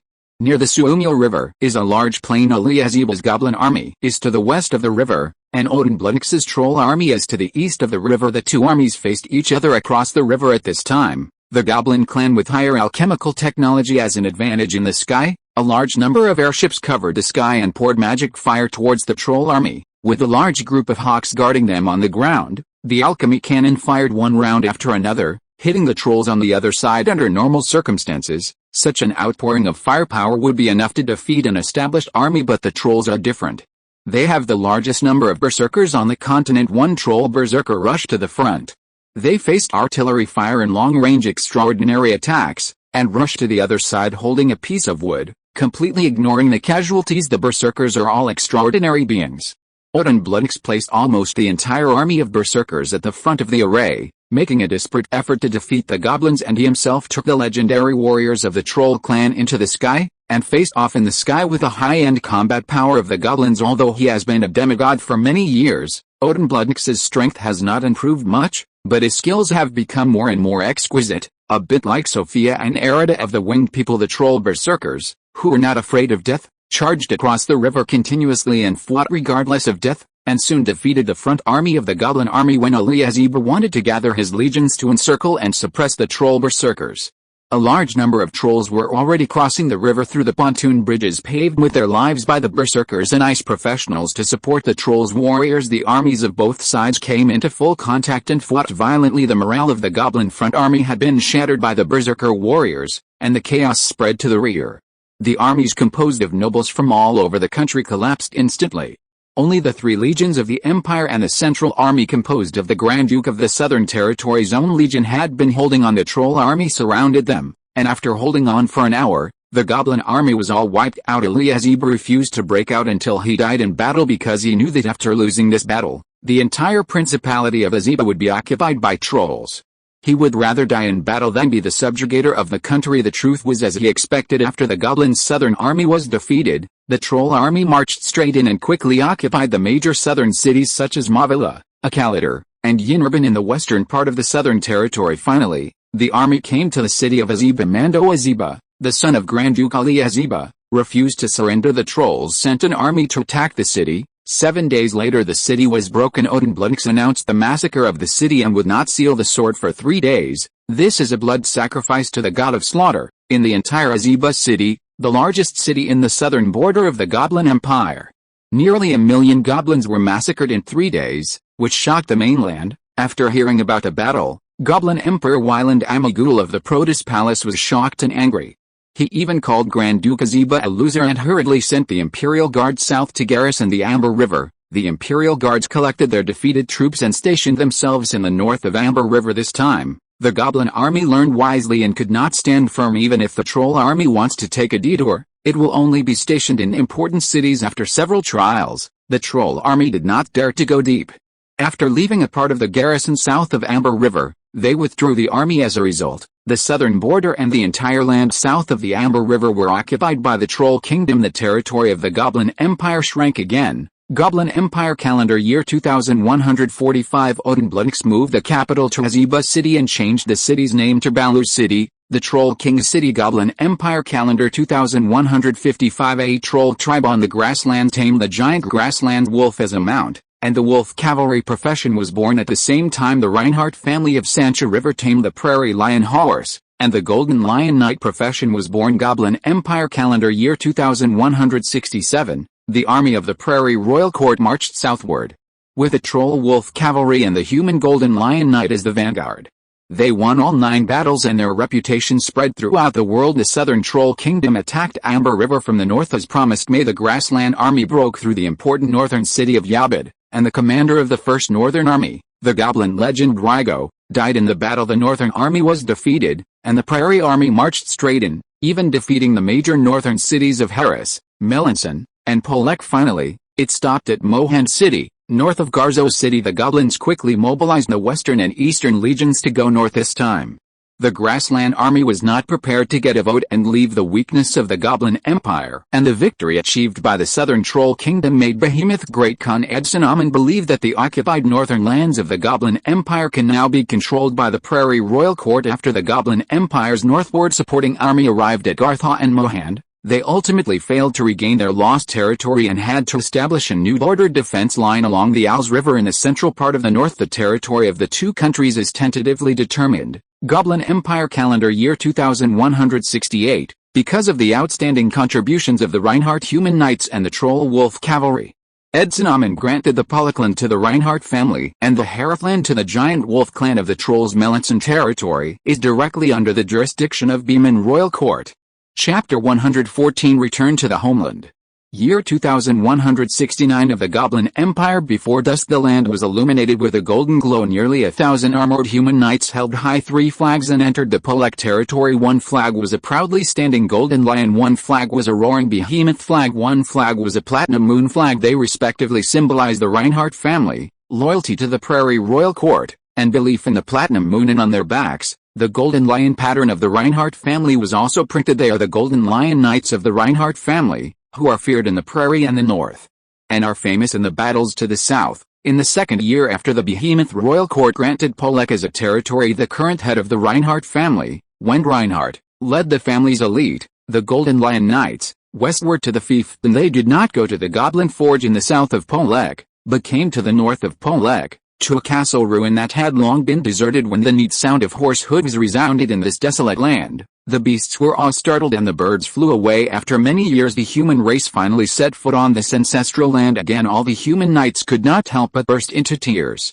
And they stopped in front of the castle ruins, and Winder Reinhardt took his 2 sons and rode to the back of the castle ruins and came to a small hill. They dismounted here and walked up this hill that was already overgrown with bushes and weeds. Winder Reinhardt and his 2 sons drew their long swords from their waists, cut off the bushes blocking the way ahead, and finally came to 2 ancient and desolate tombstones. The 2 tombstones had already been half buried in the ground, and the stone monuments were full of cracks. Winder Reinhardt carefully pulled the 2 tombstones out of the soil and wiped them clean with his clothes, revealing the words on them. Reinhardt, the second-generation leader of the human race, is the king who laid the foundation of the human race, the first leader of the human race, the ancestor of the Reinhardt family, the queen of the Goblin Empire, the last remaining human race. Fiona, a sister full of guilt, seeing the words on the 2 tombstones, Winder Reinhardt felt guilty and excited, and stroked the 2 tombstones and sighed. Ancestors, did you see that we are finally back? We fought back. Those goblins who drove us away back then have paid the price of blood. As he said this, he called his 2 sons, Mand, Charlemagne. This is the cemetery of our ancestors. Kneel down with me and worship the great ancestors. Yes, father. The 2 sons knelt down obediently and bowed down. I read the records of the ancestors' inheritance. When Fiona died, Reinhardt planted a sweet-scented osmanthus tree in front of her grave to commemorate the mother who protected him.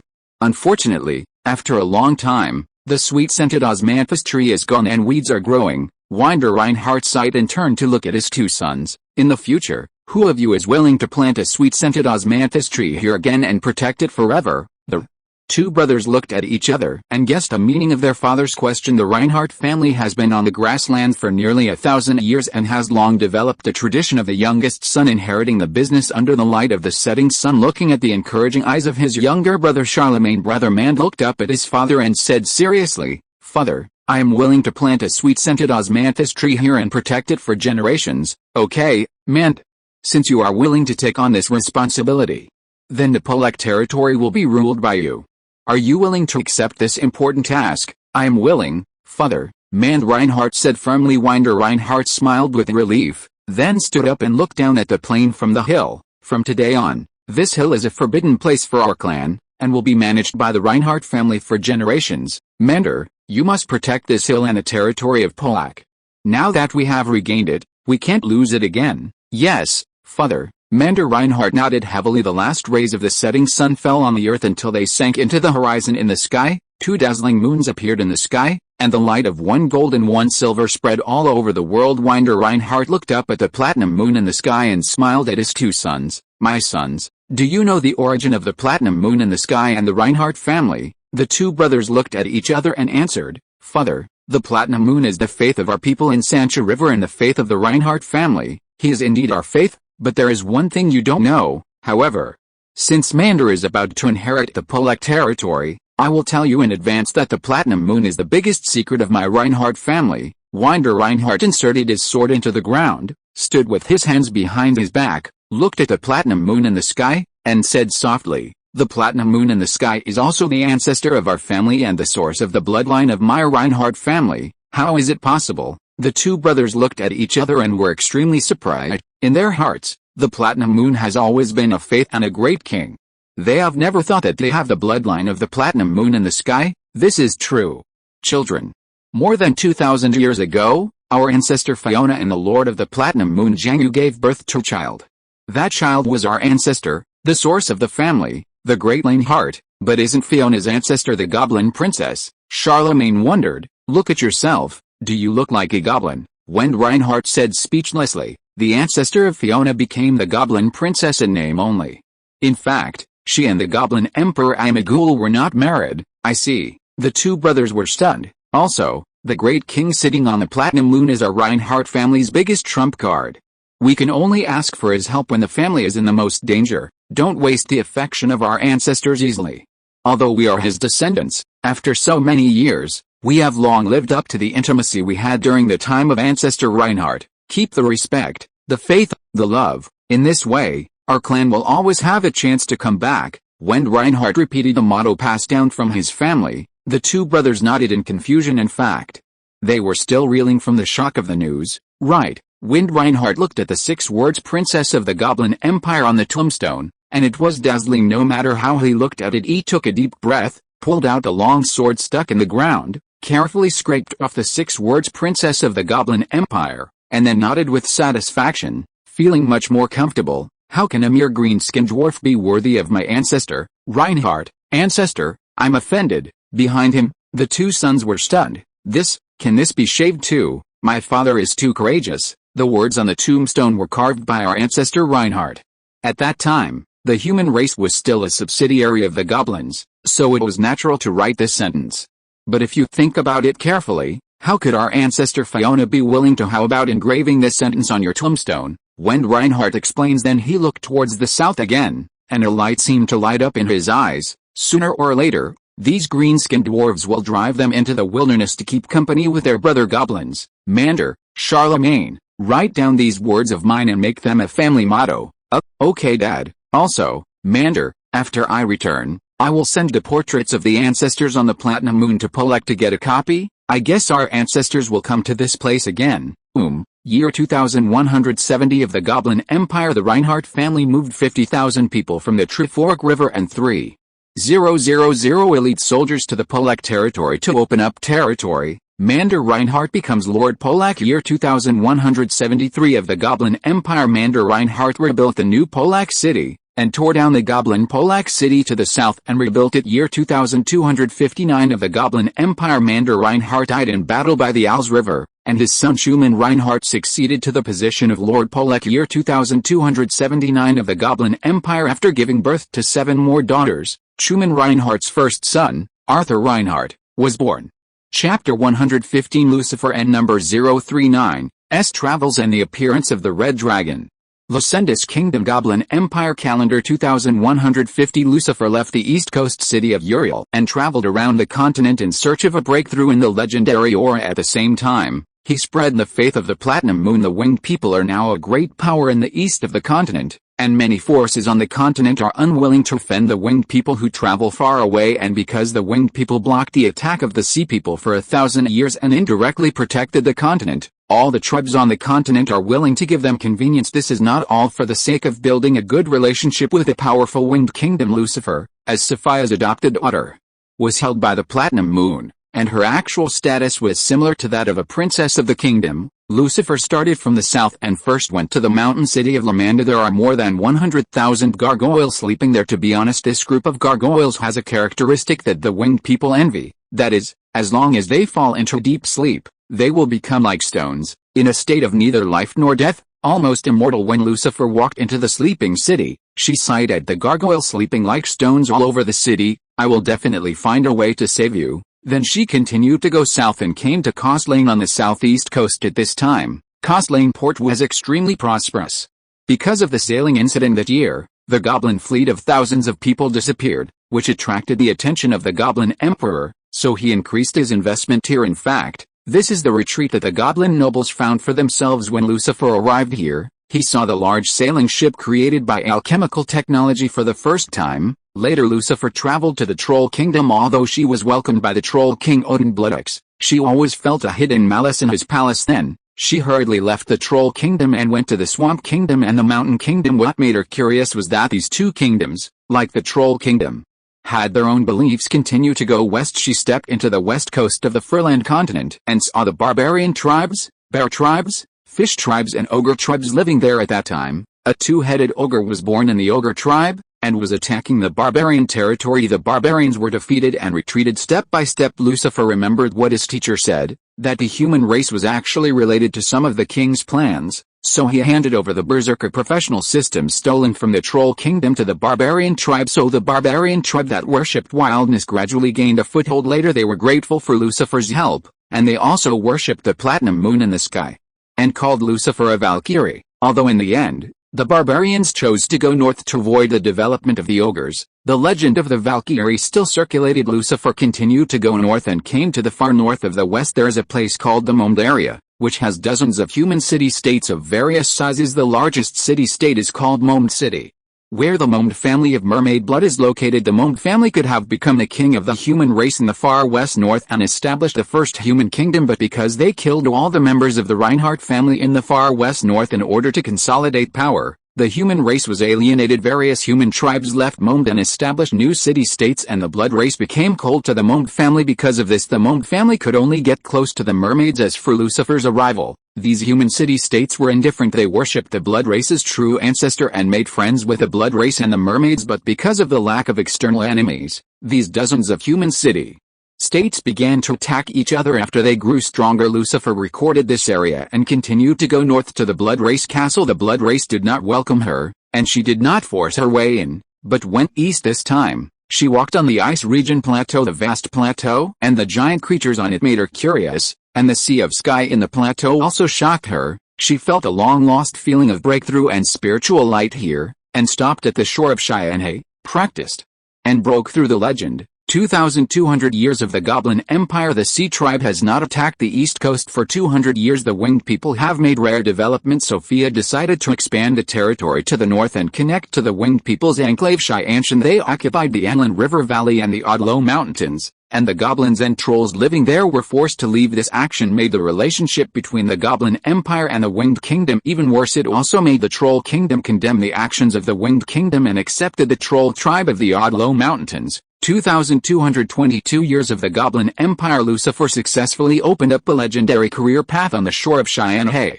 Glorious morning star. At that moment, she happily flew above Cheyenne, and even the platinum moon shone its light on this beautiful winged girl. After being promoted to legend, Lucifer continued to travel in the ice region plateau.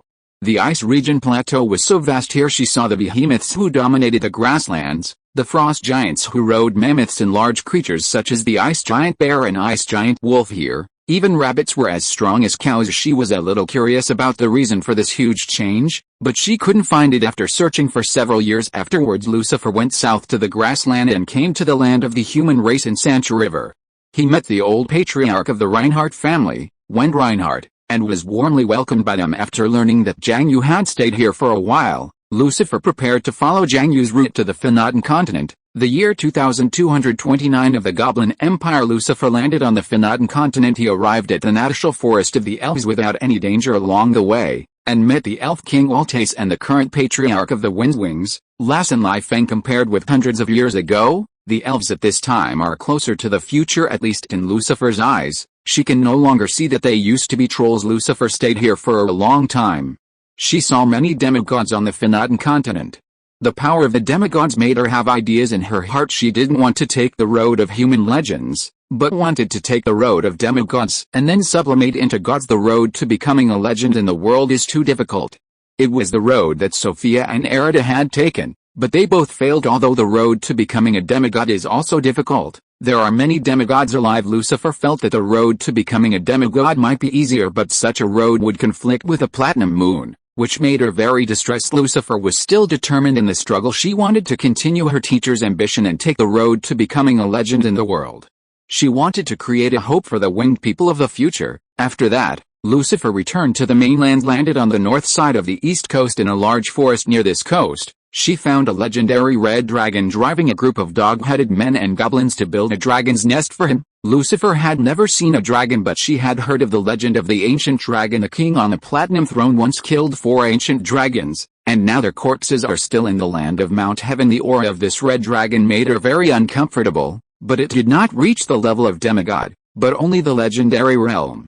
And its size was not as exaggerated as that of the ancient dragon. Lucifer immediately decided to step forward and ask them. The proud red dragon was unwilling to answer her. Both of them were arrogant, and a war broke out immediately in the battle. The red dragon was seriously injured and left a sentence: "Damn Birdman, Atlapans, will come back." Then it fled to the west. Lucifer chased for a while, and then stopped chasing. She was also seriously injured. The red dragon fled all the way and finally came to a high mountain forest near the Pollock territory, and found a huge cave to heal his wounds at random. Year 2268 of the Goblin Empire calendar. Lucifer returned to Lesendis Uriel City.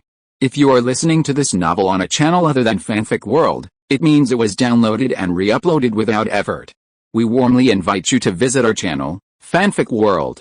There you will find the original version of this story and many other novels of various genres. We look forward to seeing you dive into a world of incredible novels. Chapter 116. Arthur Reinhardt. After Lucifer returned to Uriel City, because there was no intrusion from the Sea Tribe and the kingdom was in a stable development stage, Sophia arranged a job for her to train winged soldiers. The Winged Man Legion trained by her is completely led by themselves. This is the privilege of their lineage. Sophia has her Legion of Islands. Loretta has her Legion of Holy Swords. Ludwig once had his own Sky Knights, but unfortunately it was later disbanded, so Lucifer founded the Radiant chapter at that time. The old men of Ludwig's old group, the Sky Knights, came to join him one after another. Lucifer likes winged warriors who are energetic and aggressive. The winged warriors she chooses are the bravest, most daring to fight, and the most able to adapt to all harsh environments. Year 2300 of the Goblin Empire. Lucifer led the glorious battle group to take the initiative and defeated the Sea Legion stationed on the Sophia Islands, and once again returned the Sophia Islands to the embrace of the kingdom. This battle once again aroused the anger of the Sea Tribe and broke through the fear of the platinum moon in the sky. Themis, the eldest princess of the Sea Tribe, could no longer bear it and sent troops to attack the east coast. The war between the people and the High People started again. This time, Lucifer charged forward and strived to be the first in every battle. The morale of the glorious battle group was high and the results were brilliant. Proteus, hearing that the Sea Tribe was at war with the Winged Tribe again, Goblin Emperor Velant Amagul breathed a sigh of relief when the Yemen went west to occupy the Anlan Valley and the Adaro Mountains. He was nervous. The Goblin Empire is now struggling to support itself in the face of the attacks from the Behemoth Royal Court in the north and the Troll Kingdom in the south. If the Winged Kingdom in the east also starts to attack the Empire, he is afraid that he will become the king of the country. Goblin Empire. Calendar 2301. A red dragon is active in the human territory of Polek territory. This red dragon is extremely hateful and often robs human people in human villages. Lord Schumann Reinhardt was furious and led his army to attack the red dragon, but he didn't expect that this red dragon had legendary strength and had a large number of kobolds and goblins as slaves. The human army led by Polek was defeated. Schumann fled in disgrace. This year, Arthur Reinhardt, who had just turned 22, was also in the army. He had just advanced to the Thunder Light, a professional system passed down from his ancestors, and was a leader in the master level, but he didn't expect that as soon as he went to war with his father, he experienced a major defeat and fled with his father Schumann. However, when they returned to Lord Pollock's castle, they found even greater bad news waiting for them. The sister who has always had the best relationship with Arthur, the last unmarried daughter of Lord Schumann, and the most beautiful daughter, Avril Reinhardt, was kidnapped by the legendary red dragon Atropines. Schumann Reinhardt was so angry that he vomited blood and passed out. Damn red dragon! Arthur Reinhardt immediately picked up the sword and went to fight the red dragon, but was finally stopped by the guards. Jiang You, a master-level human professional, might be dead if you can't even enter the dragon's nest. With tears in his eyes, Arthur Reinhardt made the first vow in his life: in this life, I will kill the red dragon Atropines and use his dragon head to decorate my room. 3 days later, Schumann Reinhardt woke up, called Arthur Reinhardt to his bedside, and asked him to go north to the grassland to ask for help from his grandfather Wind Reinhardt in the Sancha River human territory. Arthur Reinhardt went north to the grassland after meeting Wind Reinhardt. Wind Reinhardt then sent one of the three legends of the human race, his son-in-law, the legendary knight to Edo, to lead the Knights of the Golden Lion south to slay the dragon. However, the Red Dragon is cunning. After a battle, the Red Dragon Atropines found that his slave army could not defeat the Golden Lion Knights, and that he was about the same as to Edo. In the end, he would definitely lose. He immediately flapped his wings and left with his captured beauty Avril Reinhardt. A legendary knight to Edo couldn't catch up and could only watch as he escaped on the earth. In the forest, Arthur Reinhardt used his big sword to split open the kobold blocking him. He looked up at the Red Dragon's retreating back, clenching his fists and gritting his teeth. Damn Red Dragon, sister, are you okay? Year 2302 of the Goblin Empire. Arthur Reinhardt joined the Knights of the Golden Lion and accompanied the Knights south to fight against the Goblin Empire. Year 2318 of the Goblin Empire. 3 Reinhardt breaks through the master level and becomes a heroic level Holy Lion Knight. The young Holy Lion Knight is loved by Wenda Reinhardt, and he is looking forward to having another legend appear in his family. For this reason, he specially sent someone to create a pair of Lionheart King's armor and gave it to Arthur Reinhardt. Year 2345 of the Goblin Empire. Arthur Reinhardt, who had served in the Knights of the Golden Lion for 43 years, was called back to the Polak territory by Chuman Reinhardt. Arthur Reinhardt thought something had happened to his family, so he quickly returned to the Polak territory with his brother Knights. When he returned to the family, he found a red-haired girl in her teens sitting in the castle hall waiting for him. The girl looked just like a human being, but she had vertical eyes. She claimed to be the daughter of her sister, Avril Reinhardt, and when she saw him returning, she took the initiative to stand up. Uncle, I am the daughter of the Red Dragon and Reinhardt, Nilevitaya. Looking at the beautiful red-haired girl, Arthur Reinhardt's mentality was very contradictory. On the one hand, the girl in front of him was the daughter of his sister Avril, and on the other hand, she was the daughter of the Red Dragon that he must kill. Silence for a long time. Arthur Reinhardt asked, Nilevitaya, what are you doing in Polak territory? Uncle, my mother has died in torture, and I escaped with the help of my mother before she died. I am willing to kill the Red Dragon with you. The girl's expression was very sincere, and the pain and anger hidden in her eyes made Arthur vaguely see himself. Just listen, she said unwaveringly, although I have the blood of the Red Dragon, I am willing to do the dragon slaying thing. The second chapter will end soon. Chapter 117 Dragon Slaying.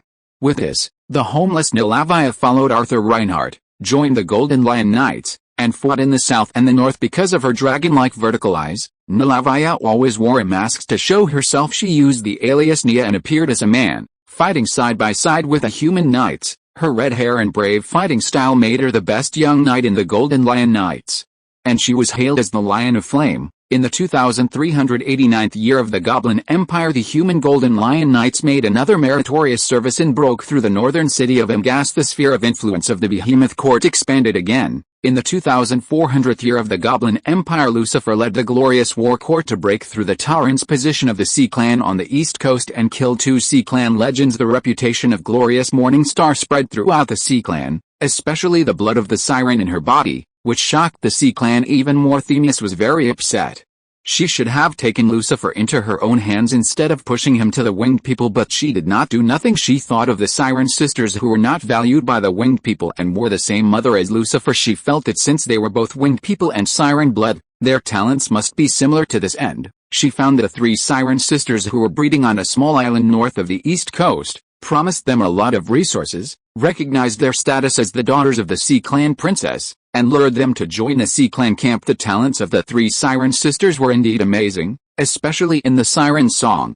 Hundreds of sirens quickly learned a lot of siren songs. In the year 2401 of the Goblin Empire, the 3 siren sisters brought their offspring and hundreds of sirens to join the Sea Clan. When the siren songs of the sirens sounded on the battlefield, Lucifer was furious. She personally led the glorious war court to attack the singing position of the Siren Clan, but she was blocked by the Sea Clan legend and failed. But from this moment on, her affection for the Siren sisters disappeared. In the year 2450 of the Goblin Empire, Arthur Reinhardt, who was stationed outside Melanson City, broke through the legendary realm and took up the legendary profession. The Lionheart King, he became the second legend of the Reinhardt family after Wind Reinhardt. Wind Reinhardt, who was far away in the Three Forks River, cried with joy when he heard that Arthur Reinhardt had advanced to the legendary level. He said loudly, The family has a successor. As expected after Wind Reinhardt's death, Arthur Reinhardt will become the head of the Reinhardt family after advancing to the legendary level. The old Legion commander of the Golden Lion Knights abdicated, and Arthur Reinhardt became the new leader of the Knights.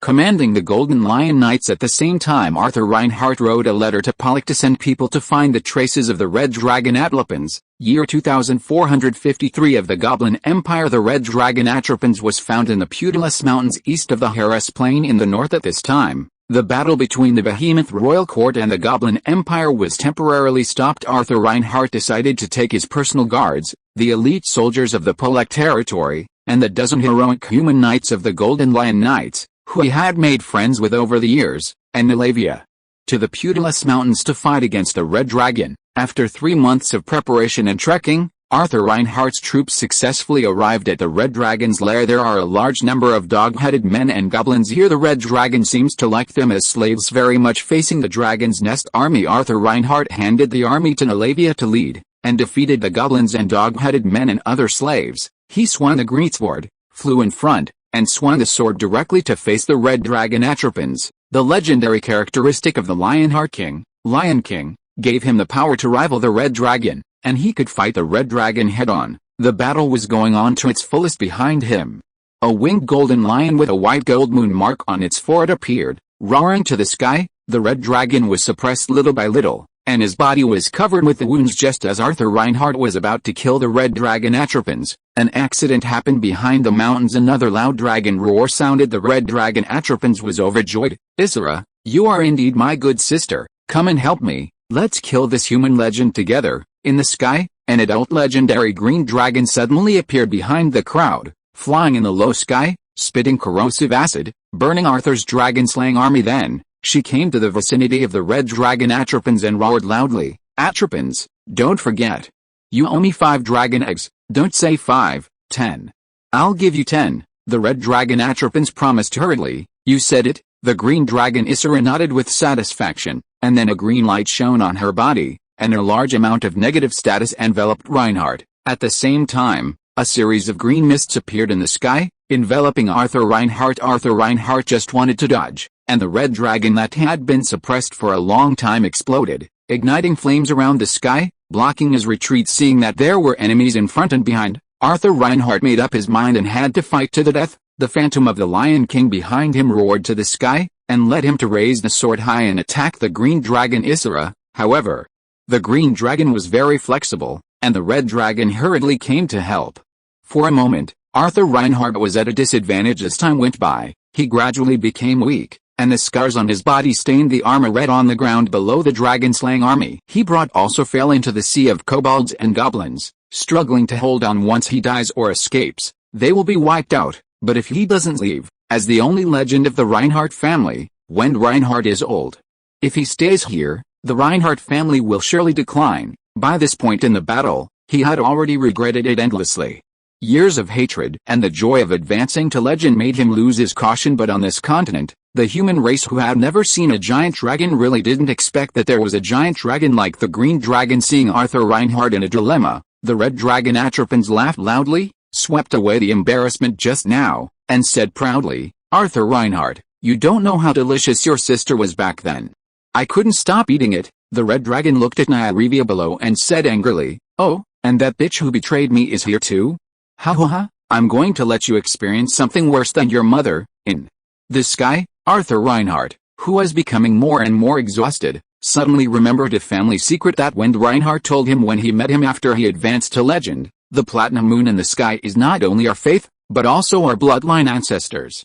Arthur, if you feel that your family is in crisis, you can pray for the help of the platinum moon. Recall this sentence. Arthur Reinhardt no longer hesitated, resisting the attacks of the 2 giant dragons, piously facing the platinum moon high in the sky, stimulating the power of his bloodline, and shouted loudly, "Great platinum moon, please show your mercy and protect your loyal Reinhardt." Chapter 118, Molding Stones into Swords. High in the sky, sitting on the platinum throne, Jiang You suddenly heard the call from his blood, Supreme Platinum Moon. "Arthur Reinhardt, pray to the great You. May your will walk in the world, may your love descend on the earth." Sporadic prayers came that was not brought by the huge and vast blood of the winged people, but another small blood river. He opened his purple eyes, and his majestic eyes fell on the earth, coming to the source of the call. Time and space change, and the line of sight changes between the mountains. I saw a human legend with the golden hair like a waterfall, sturdy and majestic, with a faint kingly aura standing in the air, with the shadow of the Lion King behind him. Arthur was blocked by the red and green legendary dragons in front and behind. The dragons' attacks and methods made him covered with the wounds, but his will was as firm as iron, and he was still charging bravely, and he would never put down the sword in his hand. Below, an elite human force was armed to the teeth, resisting the hordes of kobolds and goblins that were like a tide. They were about to be defeated. Jiang You watched silently for a while, tilted his head, supported his hands on the throne, let his silver hair fall, and silently chanted in his heart, Lion King. Arthur. In the expansion pack, in the ancient times, the first king of the human race, but shouldn't he be called Arthur Pendragon? How come he is now the blood of Reinhardt? Is it the revision of the world line, or is Pendragon actually the blood of Fiona left in the human race? It seems that history is still different. However, since you are my blood descendant, I will give you the power to defeat the powerful enemy. Jiang Yu's eyes condensed slightly. It was impossible for him to do it himself for just two legends, so he looked at the ground in front of the throne, looked at the half-god skeleton buried deep in it, and stretched out his hand. He held a piece of snow-white jade-like bone in his hand, and a faint dragon power emerged from it. Then he looked at the surroundings of the platinum throne, which was soaked with platinum light, and the stone steps of his will with a thought. A long platinum stone broke away from it and came to his right hand. Then the huge and vast will first merged the bones and stones into a big sword, and hit the sacred mark of the second heaven mountain into the sword body. A little mark of the platinum moon was engraved on the sword body, showing a white moon pattern. Finally, Jiang You engraved a trace of his own blood mark into it, and only Reinhardt's blood could draw the sword. That's it. A stone sword shining with platinum brilliance floated in front of Jiang You. The power of heaven, the blessing of blood. The legendary Arthur, it's enough for you to defeat the strong enemy. Jiang You smiled slightly and pushed the white stone sword in front of him forward. The stone sword shining with platinum light fell from the platinum moon in the sky and hit the ground directly deep in the Putilus Mountains. Arthur Reinhardt, who was under siege by two dragons, suddenly felt something. He looked up at the sky and saw a platinum meteor falling from the platinum moon and hitting him directly. On the battlefield, the red dragon Atropines was still mocking. Arthur, Reinhardt's kid. I heard that you have 6 sisters. That's great. I like them very much. But at this moment Arthur Reinhardt ignored him. He was already filled with a strong surprise in his heart. The source of his blood told him that the platinum light was a gift from his ancestors. Sure enough, soon the platinum light descended on the steep mountain forest, like a shining little sun, illuminating the surrounding area for thousands of miles. At this time, the two dragons also discovered a platinum meteor falling from the sky almost at the same time. Below, countless kobolds and goblins felt a mighty king's breath overwhelm. The dragon power densely spread between heaven and earth, and trampled on their hearts. Boom, boom, boom. The tremor in the heart sounded like an ancient drum. All the kobolds and goblins could not help but bend their bodies, and the group of human knights and soldiers were even more awed. They felt a brilliant will like the sun shining on the world, scorching. It's the platinum moon, the great platinum moon, the god of protection of the human race. They raised their swords and struck them, making a sound of metal colliding, which spread throughout the mountains and forests. Warm cheers resounded through the Putilus Mountains. In the air, Arthur Reinhardt threw the enchanted greatsword in his hand to the ground, and then opened his hands and grasped the platinum brilliant meteor that was coming. Suddenly the platinum light enveloped him. Arthur Reinhardt felt his body lighten, and a strong sense of power filled his body. In his ears, a majestic and heavy voice rang at the same time. Arthur Reinhardt, my blood descendant, I am watching you from the sky. Arthur Reinhardt suppressed the excitement in his heart and said silently, Great ancestor. Arthur will live up to your expectations. At the same time, the two giant dragons in the sky in front and behind him saw the scene and were shocked, and they didn't have time to react. The light dissipated, and Arthur Reinhardt, wearing armor and holding a stone sword, stepped out of the light. Platinum moon above, I hold this holy sword in the stone. I will kill all the enemies of the human race. As soon as the voice fell, the brilliant platinum light lit up on the sword, and the golden mane of the Lion King's phantom behind Arthur Reinhardt suddenly turned platinum, like a Lion King howling at the moon. The thunder and light power that exploded triggered a trace of the will of judgment of Heaven Mountain. Arthur Reinhardt roared loudly as if he had a blessing in his heart, and tried his best to cut at the red dragon. Judgment. The red dragon Atropines felt that he was locked by an invisible supreme will, and the law in his body suddenly became silent. He was panicked. He was about to flap his wings and leave subconsciously. As a result, a strong sword light came across the air and chopped his neck with a sword crash. The hot blood of the red dragon fell like rain in the sky. The red dragon Atropines only felt that his body was getting farther and farther away from himself. It turns out that I'm dead. Finally, before falling to the ground, he completely lost consciousness. The huge dragon head corpse fell on the Putilus Mountains, and the whole world fell into silence. Seeing this, the green dragon fled without hesitation. Only Arthur Reinhardt held the stone holy sword, stood proudly in the void, and paid a noble salute to the platinum moon in the sky.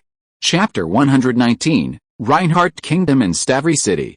Platus Mountains. Arthur Reinhardt breathed a sigh of relief when he saw the green dragon flying away. Although the stone holy sword was in hand, his combat power increased sharply, but in fact, he had consumed a lot in the previous battle and tried his best to kill the red dragon. Now he was really not sure about killing the green dragon in the mountains and forests below. As the red dragon's body fell into the mountains and forests, the kobolds and goblins dispersed one after another. Seeing that the battle was won, the human knights and warriors breathed a sigh of relief, feeling as if they had survived the disaster. They mustered up their remaining energy to cheer for Arthur Reinhardt. Arthur Reinhardt wins. Praise to the platinum moon. Nyarevia stood in front of the red dragon's body, looking at the red dragon who was both her father and her mother's murderer. Her smile and tears flowed out together. She drank his blood and vented her joy. This dragon-slaying battle greatly enhanced Arthur Reinhardt's prestige. After Arthur Reinhardt did not break his oath and used the red dragon's head to decorate his room. Year 2468 of the Goblin Empire. The Troll Kingdom contacted the Mountain Kingdom, the Swamp Kingdom and the Beeman Royal Court in the northern grasslands to attack the Goblin Empire because the army of the Goblin Empire is mainly used to resist the trolls in the south and the Behemoth Court in the north. He didn't pay much attention to the dwarves and lizardmen who were always quiet. The defenders of the western territory were suddenly attacked and defeated. The city of Ferre in the west was occupied by the dwarves, and the city of Roman was occupied by the lizardmen. Several large goblin cities in the southern part of the western region were occupied by troll troops. A large number of goblins from the west fled to the Angamiris Mountains. By the time the Goblin Empire reacted, the entire western territory had been carved up by dwarves, lizards, and trolls. The coalition of dwarves and lizardmen has even advanced to the edge of the Monin Plain in the middle, and was blocked by the city of Monin. Goblin Empire calendar year 2512. The Behemoth Royal Court went south again. Edson Amund led the coalition of grassland tribes to attack Mohand City, and sent the Centaur tribe to attack Imgas. After 3 months of siege warfare at all costs, the city of Mohand was finally captured. The Centaur tribe also attacked Imgath at the same time, and half of the northern army of the Goblin Empire was wiped out in Mohand City. The remaining Goblin northern troops broke out and prepared to retreat to Gartha City in the south to continue their defense. Edson Amund was overjoyed to see that victory was in sight and that the entire northern territory was about to be captured by him. He personally led the Behemoth Guards to pursue the victory, but because he pursued too fiercely, he was ambushed by the Goblin northern army under the city of Garso, and he died in the battle when Edson Amund, the great Khan of the Prairie, died. The entire coalition of the Prairie Royal Court was immediately scattered. It's like reenacting the scene hundreds of years ago. Several sons of Edson Amund began to compete for the position of Khan of the Steppes. Civil strife began in the Prairie Royal Court among them. The third prince Amon Amund controls the land in the central and northern part of the northern border of the former Goblins along the lines of Jabad, Melanson and Mohand. The seventh prince Tita Amund controls the vast land to the west of the Prairie Royal Court. The 11th prince, Rand Amund, controls the vast land east of the Prairie Royal Court. The three princes ordered the tribes under the Grassland Royal Court to fight for themselves and determine the position of Grassland Khan. But at this moment, the major races under the command of the Prairie Royal Court are no longer what they used to be. They are gradually growing stronger as they follow Behemoth's plunder southward. They no longer obeyed the Royal Court's orders, but chose to sit back and watch the civil strife among the Behemoth princes. Goblin Empire calendar year 2515. Seeing that the civil strife in the Prairie Royal Court was not over yet, the Goblin Empire sent troops north to Mohand City in an attempt to regain the lost territory. However, he was blocked by Amon Amund at the gate of Mohand, unable to advance even an inch. News came that the army of local elves was heading north. The three Behemoth princes suspended the civil war in the surrounding trolls. Giant Wolf Clan, Polek Clan, and Centaur Clan also came to help, and the Goblin army was defeated again. They had to retreat to Garzo and build the final northern defense line along Garzo City. In each city, Year 2532 of the Goblin Empire. The melee between Prince Beeman is not over yet. The giant wolf clan of the trolls in Harris declared independence and established a giant wolf kingdom on the plains of Harris. It's like there's collusion. Year 2533 of the Goblin Empire. The Centaur tribe in Amgath established a united Centaur kingdom of House.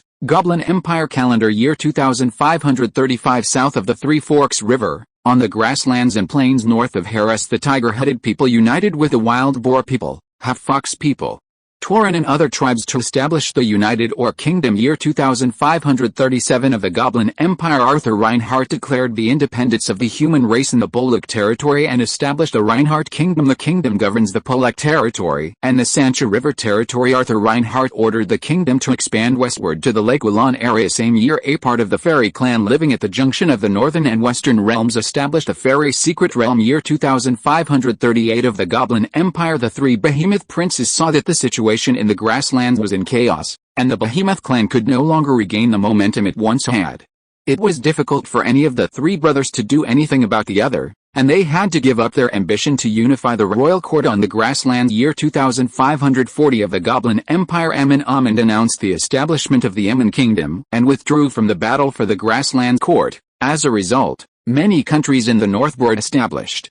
But the pressure on the goblins was much less. The Goblin Empire finally breathed a sigh of relief and focused on the west and south. The dwarves and lizardmen in the west saw that the Behemoth court in the north had destroyed them. They had to stop the offensive and use the edge of the Monin Plain as a defense line and no longer attack. The Goblin Empire calendar is 2550 years old. The war between the Winged People and the Sea Clan ended again, and the Sea Clan was expelled back to the ocean. Among the Sea Clan, dissatisfaction with the eldest princess Themis has accumulated to a deep level. Ural city in Lycendis. Seeing that the situation on the continent was in chaos, Sophia thought for a long time and decided to send troops westward. Several armies of the Winged People sent troops at the same time. The Cheyenne Winged People sent troops to the Thunder City next to the Thunder Swamp and captured it. The main force of Lycendis's Wingman Corps marched westward into the Hanhei Forest and captured the eastern city of Totkab. The eastern border corps of the Goblin Empire was defeated by the Wingmen and had to retreat to the central and eastern cities of Gaddis after this battle. The Wingman Kingdom almost occupied the entire eastern border. In the 2555th year of the Goblin Empire calendar, Sophia personally came to Gaoman Mountain, the ancestral land of the Wingmen. After 3 days of commemoration here, she ordered the construction of a new city for the Wingman tribe at the foot of Gaoman Mountain, surrounding the entire Gaoman Mountain. The new city was named Staffley City, which means the first flying city. Chapter 120. The First Outburst of Faith. 2560 of the Goblin Empire South. Seeing that the Winged Kingdom had freed up its hands and occupied the entire eastern border of the Goblin Empire, the Troll King Odin became anxious at this time. In his eyes, the Goblin Empire was already a lamb to be slaughtered. The Northern Prairie King Court was no longer a force to be reckoned with, and only the Winged Kingdom was the future enemy of the Troll Kingdom. After the discussion of the ministers of the kingdom, Odin sent an envoy to Harris in the north to contact the Giant Wolf Kingdom in the north, said that the two countries were both composed of troll tribes, and were willing to form a marriage and form a north-south alliance. The Giant Wolf Kingdom agreed to the marriage. 2561 of the Goblin Empire. The son of the king of the Giant Wolf Kingdom married the daughter of Odin and the two countries officially married. 2563 of the Goblin Empire. The two troll kingdoms in the north and south agreed to attack the Goblin Empire. The dwarves and lizardmen also attacked Monin City at the same time under the deal of Odin in the south. Odin personally led the troll army of the whole country to march north to Amber River again for this battle. Odin rested for many years. The two armies fought fiercely in Amber River. Perhaps it was because the Goblin Empire realized that once Amber River was lost, the entire southern border of the Goblin Empire would be occupied. At that time, the Goblin Empire would be blocked in the middle of the continent by various ethnic countries from all directions. At that time, all the retreat routes would be cut off.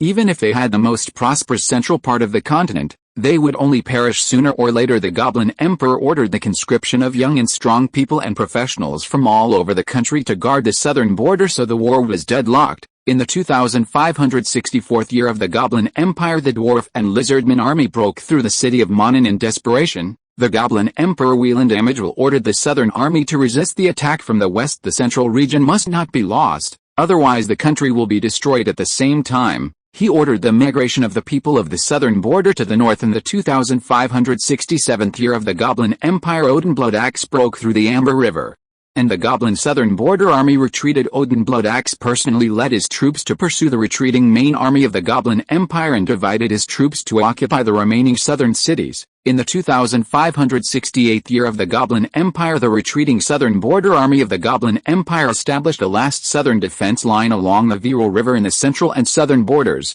So far, the territory of the Goblin Empire only left the central region of Ferland and part of the northern region. The Troll Kingdom occupied the entire southern border and part of the western border, and its territory was larger than the Goblin Empire for the first time. At this moment, the situation of the entire Ferland continent was temporarily settled. The southeasternmost port of the Goblin Empire, Kesslane, suddenly became an enclave. Emperor Velant Amagil quietly sent his favorite goblin prince south to the port of Xlan to supervise the construction of a large ship. The Goblin Empire calendar is from 2570 to 2970, a full 400 years except for the occasional attack of the Winged Kingdom on the Goblin Empire. To resist the attacks of the Sea Clan, all the tribes and countries on the continent seem to have agreed to be silent inside. A large number of beliefs appeared, and a large number of peak demigods suddenly came down to lay out the various tribes and countries among them.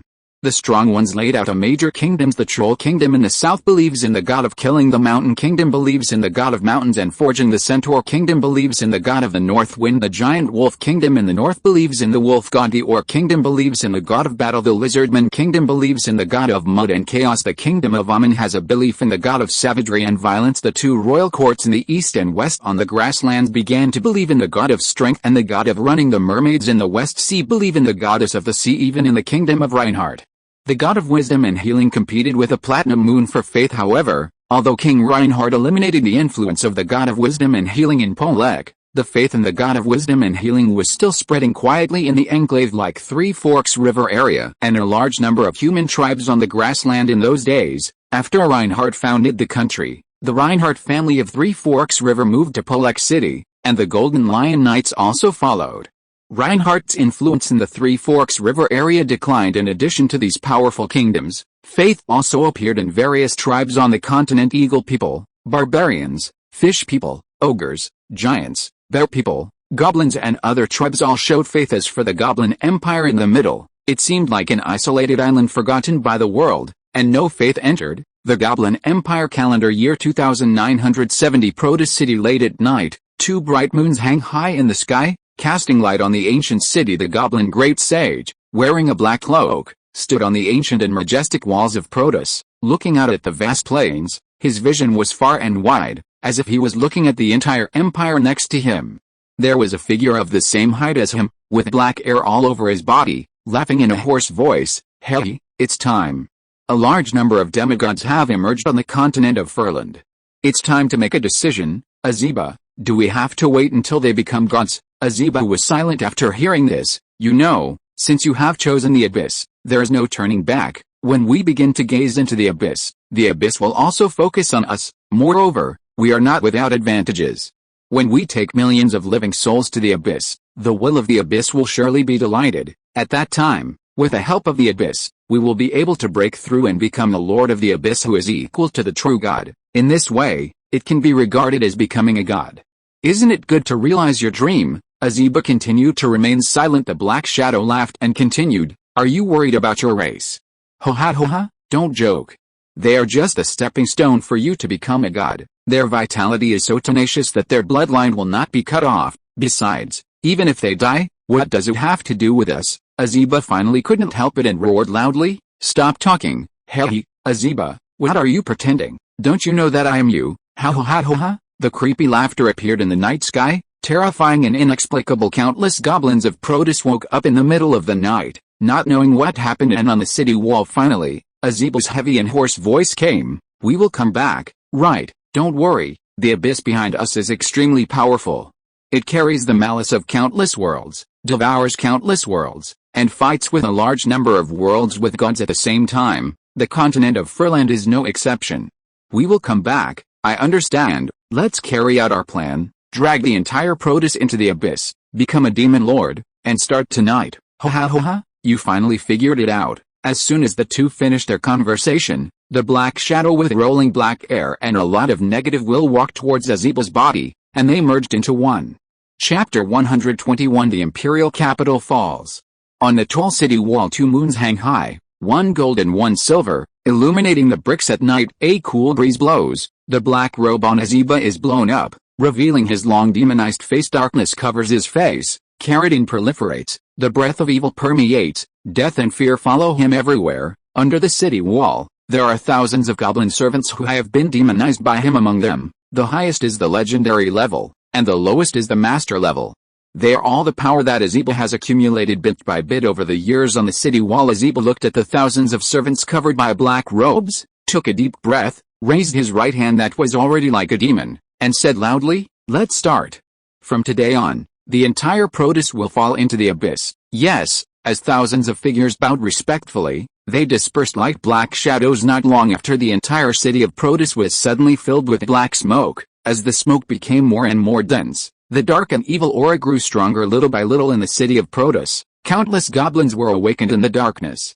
They looked at the endless black fog that permeated around them, and subconsciously felt boundless fear, but they had no choice but to inhale the black fog into their bodies. Suddenly, a sense of soul withdrawal appeared in the depths of their souls as the goblins inhaled a large amount of black fog. A little bit of spiritual light in their souls was squeezed out by the black fog, separated from their bodies, and rose. Looking down from the sky above the city of Protoss, I saw that a little bit of spiritual light floated up from all directions in the east, west, south, north, and center of the city, and went to the center above the city, converging into a sea of spiritual light. Appearing above Protoss on the city wall, Aziba, dressed in a black robe, suddenly floated up. He raised the scepter in his hand high, and an extremely huge dark light curtain fell from the sky, instantly covering the brilliance of the silver moon and the golden moon. He already knew that the 2 moons in the sky were held high by the strong, and even the platinum moon was someone he once knew, but things are different now, and the right path to becoming a god can no longer accommodate him. Aziba sighed for the last time, and his powerful strength seemed to surge out. Suddenly the dark sky enveloped the entire Protoss, as if a huge black hole had formed on the Ferland continent. The vitality of the entire city was suddenly blocked, and a huge void altar emerged in the sky, began to conduct the void, and connected to the endless abyss. When the altar appeared, thin lines began to fall. In the capital of the empire, starting with the weakest ordinary goblins, bloodlines appeared on their bodies, extracting their last blood as living beings. Their souls were stripped away, their blood was extracted, and their fate was already determined, waiting for the will of the abyss to come and degenerate them into the lowest level of demons. And in the whole city, those professionals with slightly stronger strength were all trapped in the black fog and received special care. Some stronger goblin professionals wanted to rush out of the capital of the empire, but they were blocked by the black-robed demon servants at every gate and could not break through. Their fate will be the same as those ordinary goblins, and they will eventually become low-level demons in the territory of Aziba Demon, on Mount Protoss. Inside the palace, just as the dark sky curtain fell over the entire imperial capital, the goblin emperor Weiland Amigel suddenly woke up and watched the entire Protoss shrouded in darkness, and the extremely evil and chaotic atmosphere filled the entire world. It was a breath of depravity, sinking, death and killing. What's going on? He picked up the gun of Amigel in the palace, walked out of the palace, stepped into the air, stood above Mount Protoss, and overlooked the entire imperial capital. As a goblin emperor with high talent and always wanting to make a difference, Weiland Amigel has never given up practicing and has long become a legend. See the emperor come out with a gun. Teams of professional palace guards followed and rushed out of the palace and came to the ground under Weiland in the air above Mount Protoss. Weiland Amigel watched the entire imperial capital trapped in the evil black fog, and his heart ached. He saw the soul light of millions of people being swept into the sky of Protoss, like a plate of delicious food for everyone to enjoy, and his eyes were red. He looked at the source of all this, the great sage Aziba, who had protected the empire since the establishment of the Goblin Empire. At this time, he stood above the entire Protoss, and endless darkness emerged from his body, and the powerful devil's breath filled the world. It was him who closed the entire Protoss. The light of the 2 bright moons in the sky was difficult to reach down, and was blocked outside this closed world. Weiland Amigel let out the most angry roar of his life. He raised the spear of Amigel high, and an extremely brilliant light emerged on the spear. The Earth Spirit Spear, which had been soaked in the blood of the Titan, burst out with a spear intent that pierced through everything. People of the Empire, those who can still move, follow me to charge and kill Aziba. On the earth, the palace guards were the first to respond to the emperor's order, drawing their weapons from their waists and killing into the darkness in the city of Protus. Countless professionals who were covered in black fog and struggling hard heard the emperor's roar, and courage emerged in their hearts. They also broke free from the black fog and killed outside the darkness. However, their resistance seemed so weak in this capital city that Aziba had laid out for thousands of years in the sky watching the goblin emperor stabbing with all his strength. He shook his scepter lightly and knocked the magic gun away. Emperor Whelan Amagul fell to the ground with blood in the sky, looking at Whelan Amagul with red eyes, who wanted to pick up the spear and stab again. Aziba sighed, stretched out his hand and pointed, and the rolling black fog covered Whelan Amagul like a prison. I gave you a chance, and my Ferland fog finally covered the palace. Emperor, why don't you run away? Why not run away? Run away? Ha ha ha! The sadness in Whelan Amagul's heart ignited with his anger. With blood on his mouth, he laughed loudly at Aziba in the sky. I am the emperor of the goblins. My people have transformed into demons under my nose. How can I abandon them and flee alone? 2 lines of blood and tears flowed from his eyes. He was resisting the infection of the will of the abyss. He used all his strength to stand up and was about to pick up the spear of Amagul stuck in the ground. Today, I will die on Mount Protus, and sacrifice my empire and my people. Aziba, you betrayed your people, you will be doomed to fail. However, before he could get the spear of the empire, he was pierced through the body by the spear and died on the spot. Behind Whelan Amagul, the palace guards who had just arrived here saw the emperor die on the spot, and all their eyes were red. A team of black-robed figures appeared from the black fog and laughed. Your emperor is dead. Why don't you become one of us? The more demons the professionals transform, the more stable Aziba's position. However, the guards refused categorically. The emperor died in battle. Why should we survive alone? They raised their weapons, shouted angrily at Aziba, and killed the black-robed demon in the dark, with a tragic and heroic meaning filling the sky. Soon, they were all killed by the black robes, and their weapons and armors were scattered all over the ground in the sky. Aziba waved his hand, and the spear of Amagul was completely black and returned to his hand. He laughed in a low voice. It's really like that, Whelan. Your ancestors were like this in the past. Chapter 122, Abyss Demon Lord, Lesser Demon King Aziba. After eliminating the insignificant opponents and not looking at the body of Whelan Amagul again, Aziba stood with his hands behind his back, and the dark scepter and divine spear were suspended behind him. He walked in the sky, looking at the only bright ocean of soul light in the darkness, and talked to himself. Amagul, you once said that you were a lonely man. Now I see, I am too. In the city of Protus, after the death of the emperor, many rebellions gradually settled down. All the earthlings were desperate, but they no longer had the ability to resist the erosion of the abyss. As time passed, when the spiritual light ocean above Protus reached its peak in the void, the abyss altar suddenly lit up with a deep red light. The light was so strong that it dyed the entire Protus shrouded in black fog blood red. Finally, the void altar disappeared. The space between heaven and earth suddenly cracked. The breath of fear and sinking emerged. A scarlet giant mouth that tore the sky and earth appeared above the altar, swallowing the sea of spiritual light above Protus in one gulp. All the creatures in Protus seemed to hear the crunch, chewing sound.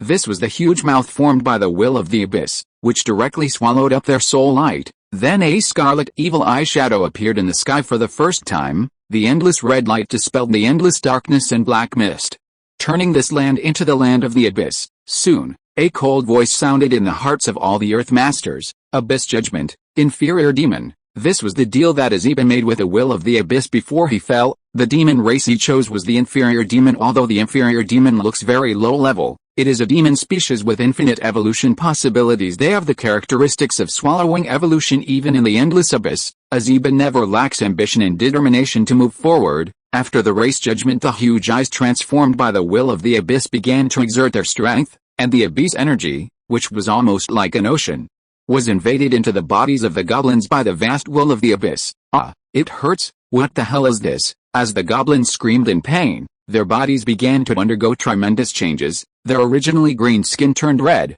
fangs grew in their mouths, their appearance became ferocious and ugly, short horns grew on their heads, long tails grew on their buttocks, and their legs became like horse legs under the influence of the will of the abyss. The demonization forcibly transformed their bodies. Almost half of the goblins could not bear such great pain and died in pain. Their souls were directly swallowed by the abyss, and the remaining half, after experiencing pain, all turned into inferior demons. However, the inferior demons transformed from the goblins who were originally professionals were taller, stronger, and full of demonic aura. As the will of the abyss continued to act, it gradually affected the world will of the Ferland world and finally reacted under the shield endless world. Malice descended suddenly, the sky and the earth changed color, and the sea of stars was upside down. The whole world, almost all the awakened demigods, raised their heads and looked at the center of Ferland continent. What is that? Abyss. How could the will of the abyss appear in Ferland? Who is it? So depraved, an alternative way to become a god. It picked a good time. The will of the world is guiding the demigods to the center of Ferland continent to expel the breath of the abyss. Most of the demigods are in a critical stage, and only a small number of demigods are ready to go the outside world. The whole world endless torrential rain fell instantly. The will of the world is angry. It began to expel the will of the abyss, or this projection of the will of the abyss, and punish the source of depravity. A zebra in the sky suddenly snorted. The dark power that originally belonged to the world was immediately separated, and his breath suddenly decreased. After this severe blow, a zebra's face showed no pain, but he smiled. He swept the scepter towards the entire city of Protus, and a thin line appeared on the souls of the goblin demons in the entire city, converging on him just like a king establishing his royal power. At the same time, the power of the demon lord from the endless abyss was poured into Azeba's soul from the big crimson eyeball rumble. His breath suddenly soared. Demigod, the peak of demigod, true god. Then another judgment from the will of the abyss resounded in the hearts of all the creatures in Protus.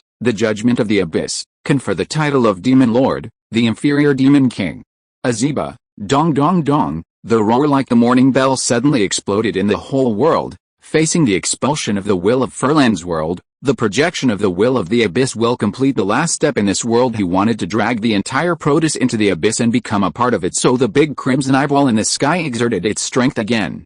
Projecting an unparalleled force, time and space were shattered. A huge space rift several thousand meters high and tens of thousands of meters long appeared in the center of the Philander continent. On Philander Road, countless people looked at the huge space crack in the sky in horror. They could even see a small part of the abyss from it, but even if it was only a small part, it was a vast crimson land, comparable to the whole world. Countless demons looked up at the huge crack in the sky and roared wildly and bloodthirsty. Countless powerful demon auras were probing the other side of the crack, and at the nearest place a silver eye that was suspended like a star on the crimson land suddenly opened and looked at this big world. A powerful and despairing aura swept over. It was as if this was the master of an entire layer of the abyss. The world trembled. Above the sky, Jiang You, who was sitting on a platinum throne, suddenly woke up, and his purple eyes looked through the crack in the sky to the depths of the abyss, looking at the big silver eyeball, and frowned tightly. Abyss, such a powerful aura.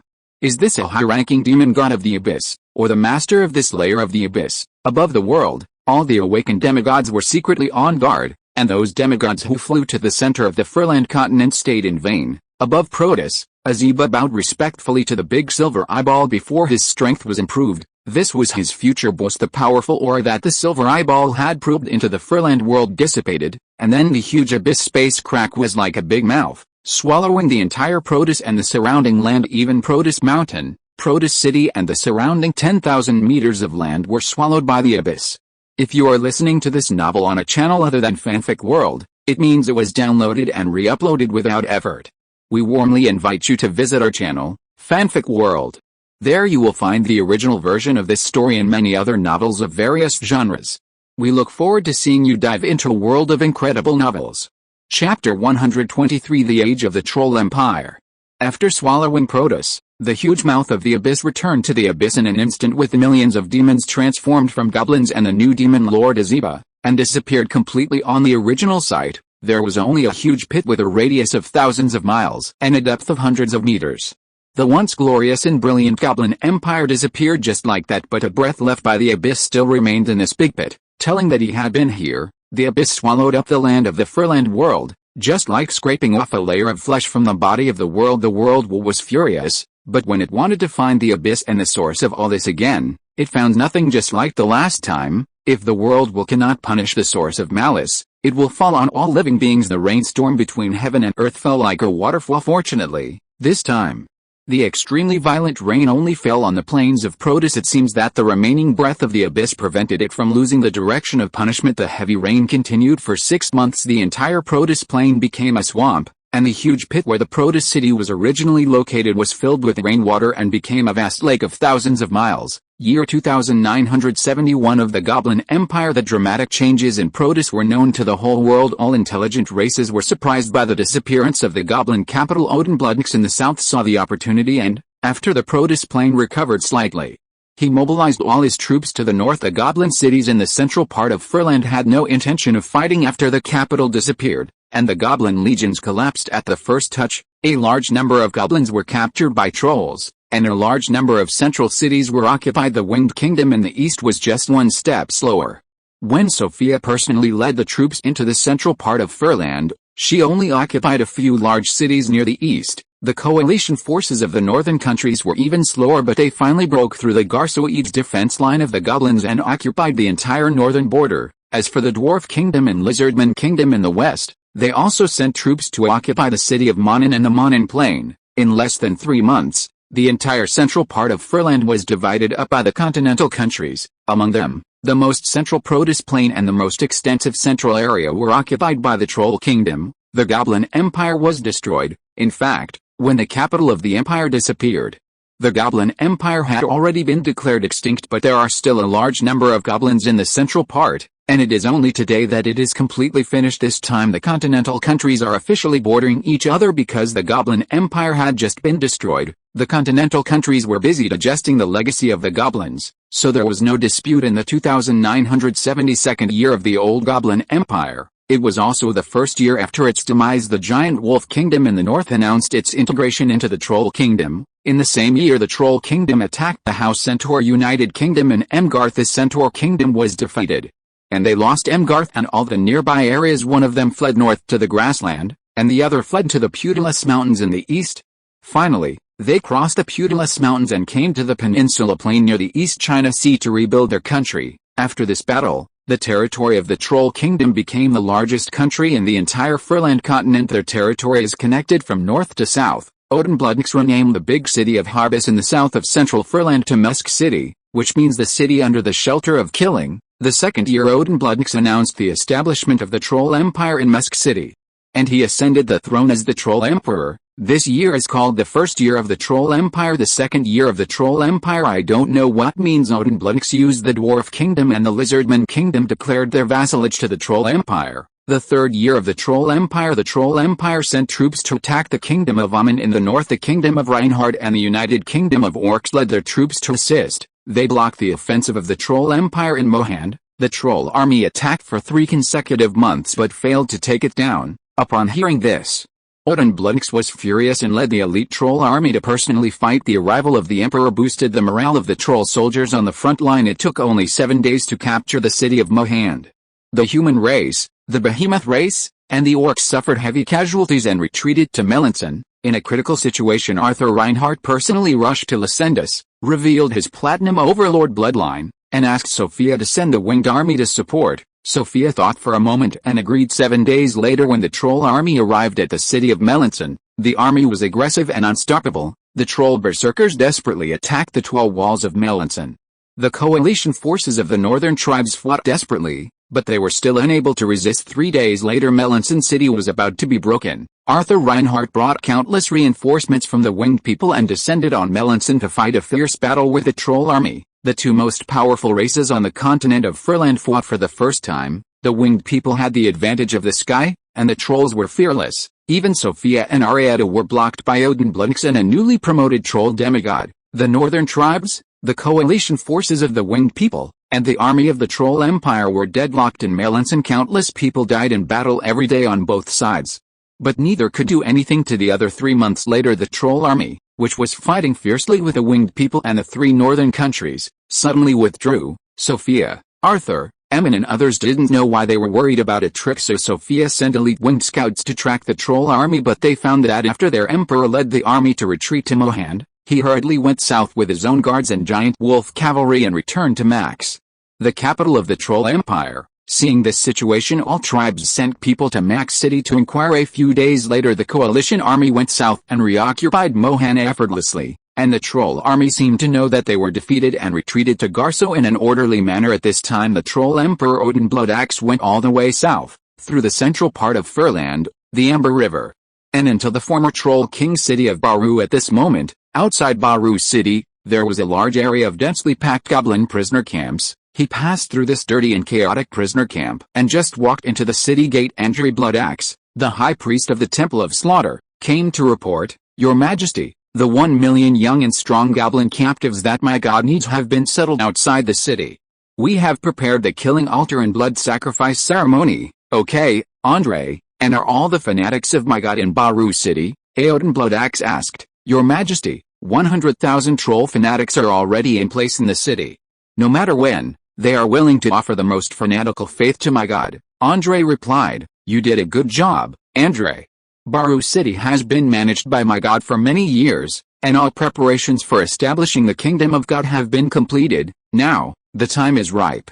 Let's help my god establish the kingdom of God on earth. Also, after the kingdom of God on earth is established, we will immediately hold a killing ceremony to help my god ascend to the throne." "Yes, Your Majesty," Aoden Bloodaxe nodded, patted his chest, and smiled. "Killing is supreme, blood sacrifice to the true God." Andre also patted his chest. "Killing is supreme, blood sacrifice to the true God." Chapter 124 Killing to God. Let's get started, Andre. It's up to you to wake up my god. Good. Following the Emperor's order, the entire city of Balu started to move like an orderly factory. A large number of troll legions evacuated Balu City, and 100,000 troll fanatic believers sat on the rune circles that had been drawn in the city. The high priest of killing stood in the temple of killing in the center of Balu City, raised the bright red scepter in his hand, knelt down to worship, and shouted loudly, "Please wake up my god." Suddenly above the temple the statue of the god of slaughter slowly changed, and finally turned into a tall and strong figure wearing a red robe, with blood-red eyes and a red figure all over his body. He's awake. Because of the long-term belief of the trolls, under the influence of the power of faith, the appearance and form of the killing emperor have changed towards the trolls, but he didn't care at this point in his life. Race is no longer important to him, only eternal life and immortality are the main themes. He invested in trolls in his early years because he valued the potential of this race. Although no one paid much attention to the troll at the time, it was hard to tell how powerful it was, but he discovered that in the entire continent of Flanders, apart from the main Goblin Empire, the only intelligent races that could spread their footprints across the entire continent were trolls. This was also the reason why he woke up early and even fell down the level now. He has already reached the peak of demigods after years of sleeping and practicing. Today, he will ignite the divine fire, establish the kingdom of God on earth, hold the ritual of killing and ascension to the gods, construct the godhead, hold the kingdom of God high in the sky, and become the immortal true God. The killing emperor Malachus looked at the entire city of Baru and the millions of goblin materials outside the city, and felt a faith brought by tens of millions of trolls. Even though he had known that such a day would come, he couldn't help but feel happy in his heart. Countless years of sleeping and waiting, and 2,000 years of planning have finally made me wait for this day. Malachus looked at Andre Bloodaxe, who was standing in front of him, and sighed in admiration. "You have done a great job, Andre. In the future, you will surely ascend to my kingdom of God, and I will leave you alone as the Holy Spirit." "Thank you my God." Andre was overjoyed. Becoming the Holy Spirit meant that he could achieve eternity with the gods. If God does not die, the Holy Spirit will not die. Let's get started. "Yes, my God." With that said, Malachus walked out of the temple, rose into the air step by step, and finally stood in the sky above Balu City. He looked at the 100,000 fanatic believers who were already in place in the city and laughed. Then he suddenly released all his momentum, and the endless killing energy filled the area thousands of miles around Balu City, majestic and vast. Whether it was the 100,000 fanatic believers in Balu City, the troll soldiers who retreated outside the city, or the emperor and his bodyguards, they all knelt on the ground and chanted piously, "Supreme killing. Blood sacrifice to the true God." Even the 1 million goblin captives also knelt down. Only the giant wolf troll cavalry from Heirs was far away from the scope of Balu City. They are followers of the wolf god, although the giant wolf kingdom and the troll kingdom are unified.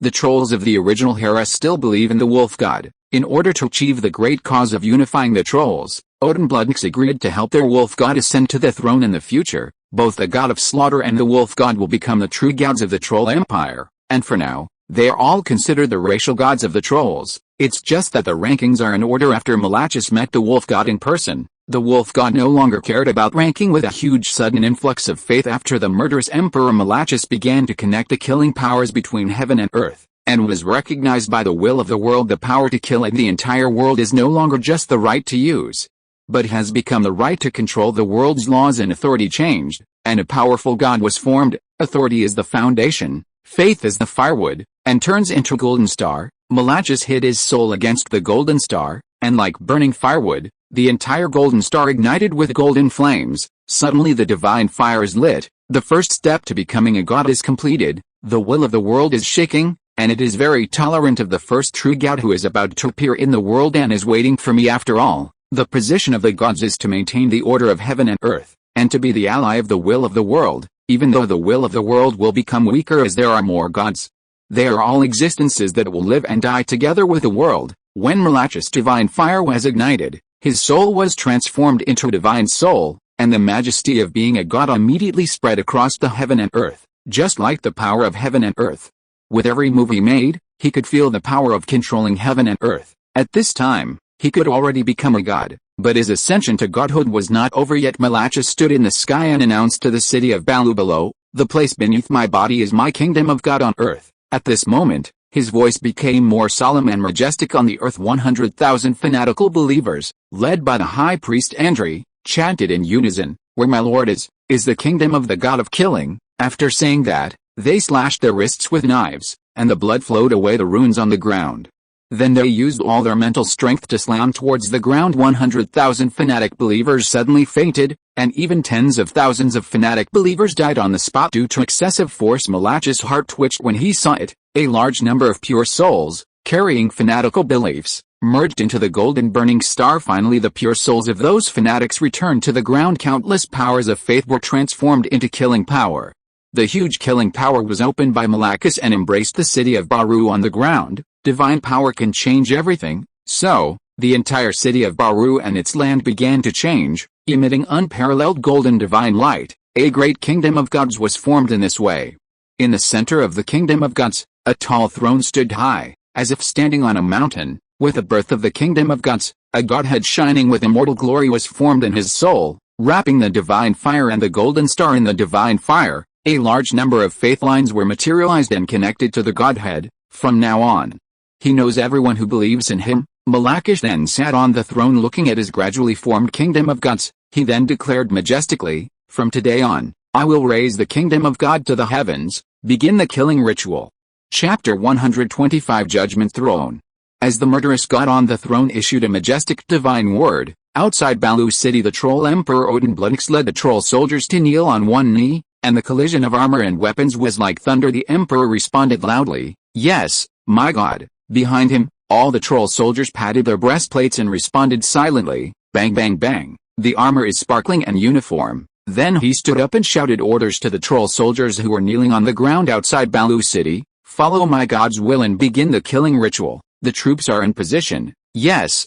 Follow the will of my god." Nearly 100,000 troll soldiers dispersed in formation with cheers. They surrounded the camp of nearly 1,000,000 goblins, and then passed through, dividing the millions of goblins inside the prison camp. The goblins all looked panicked and frightened.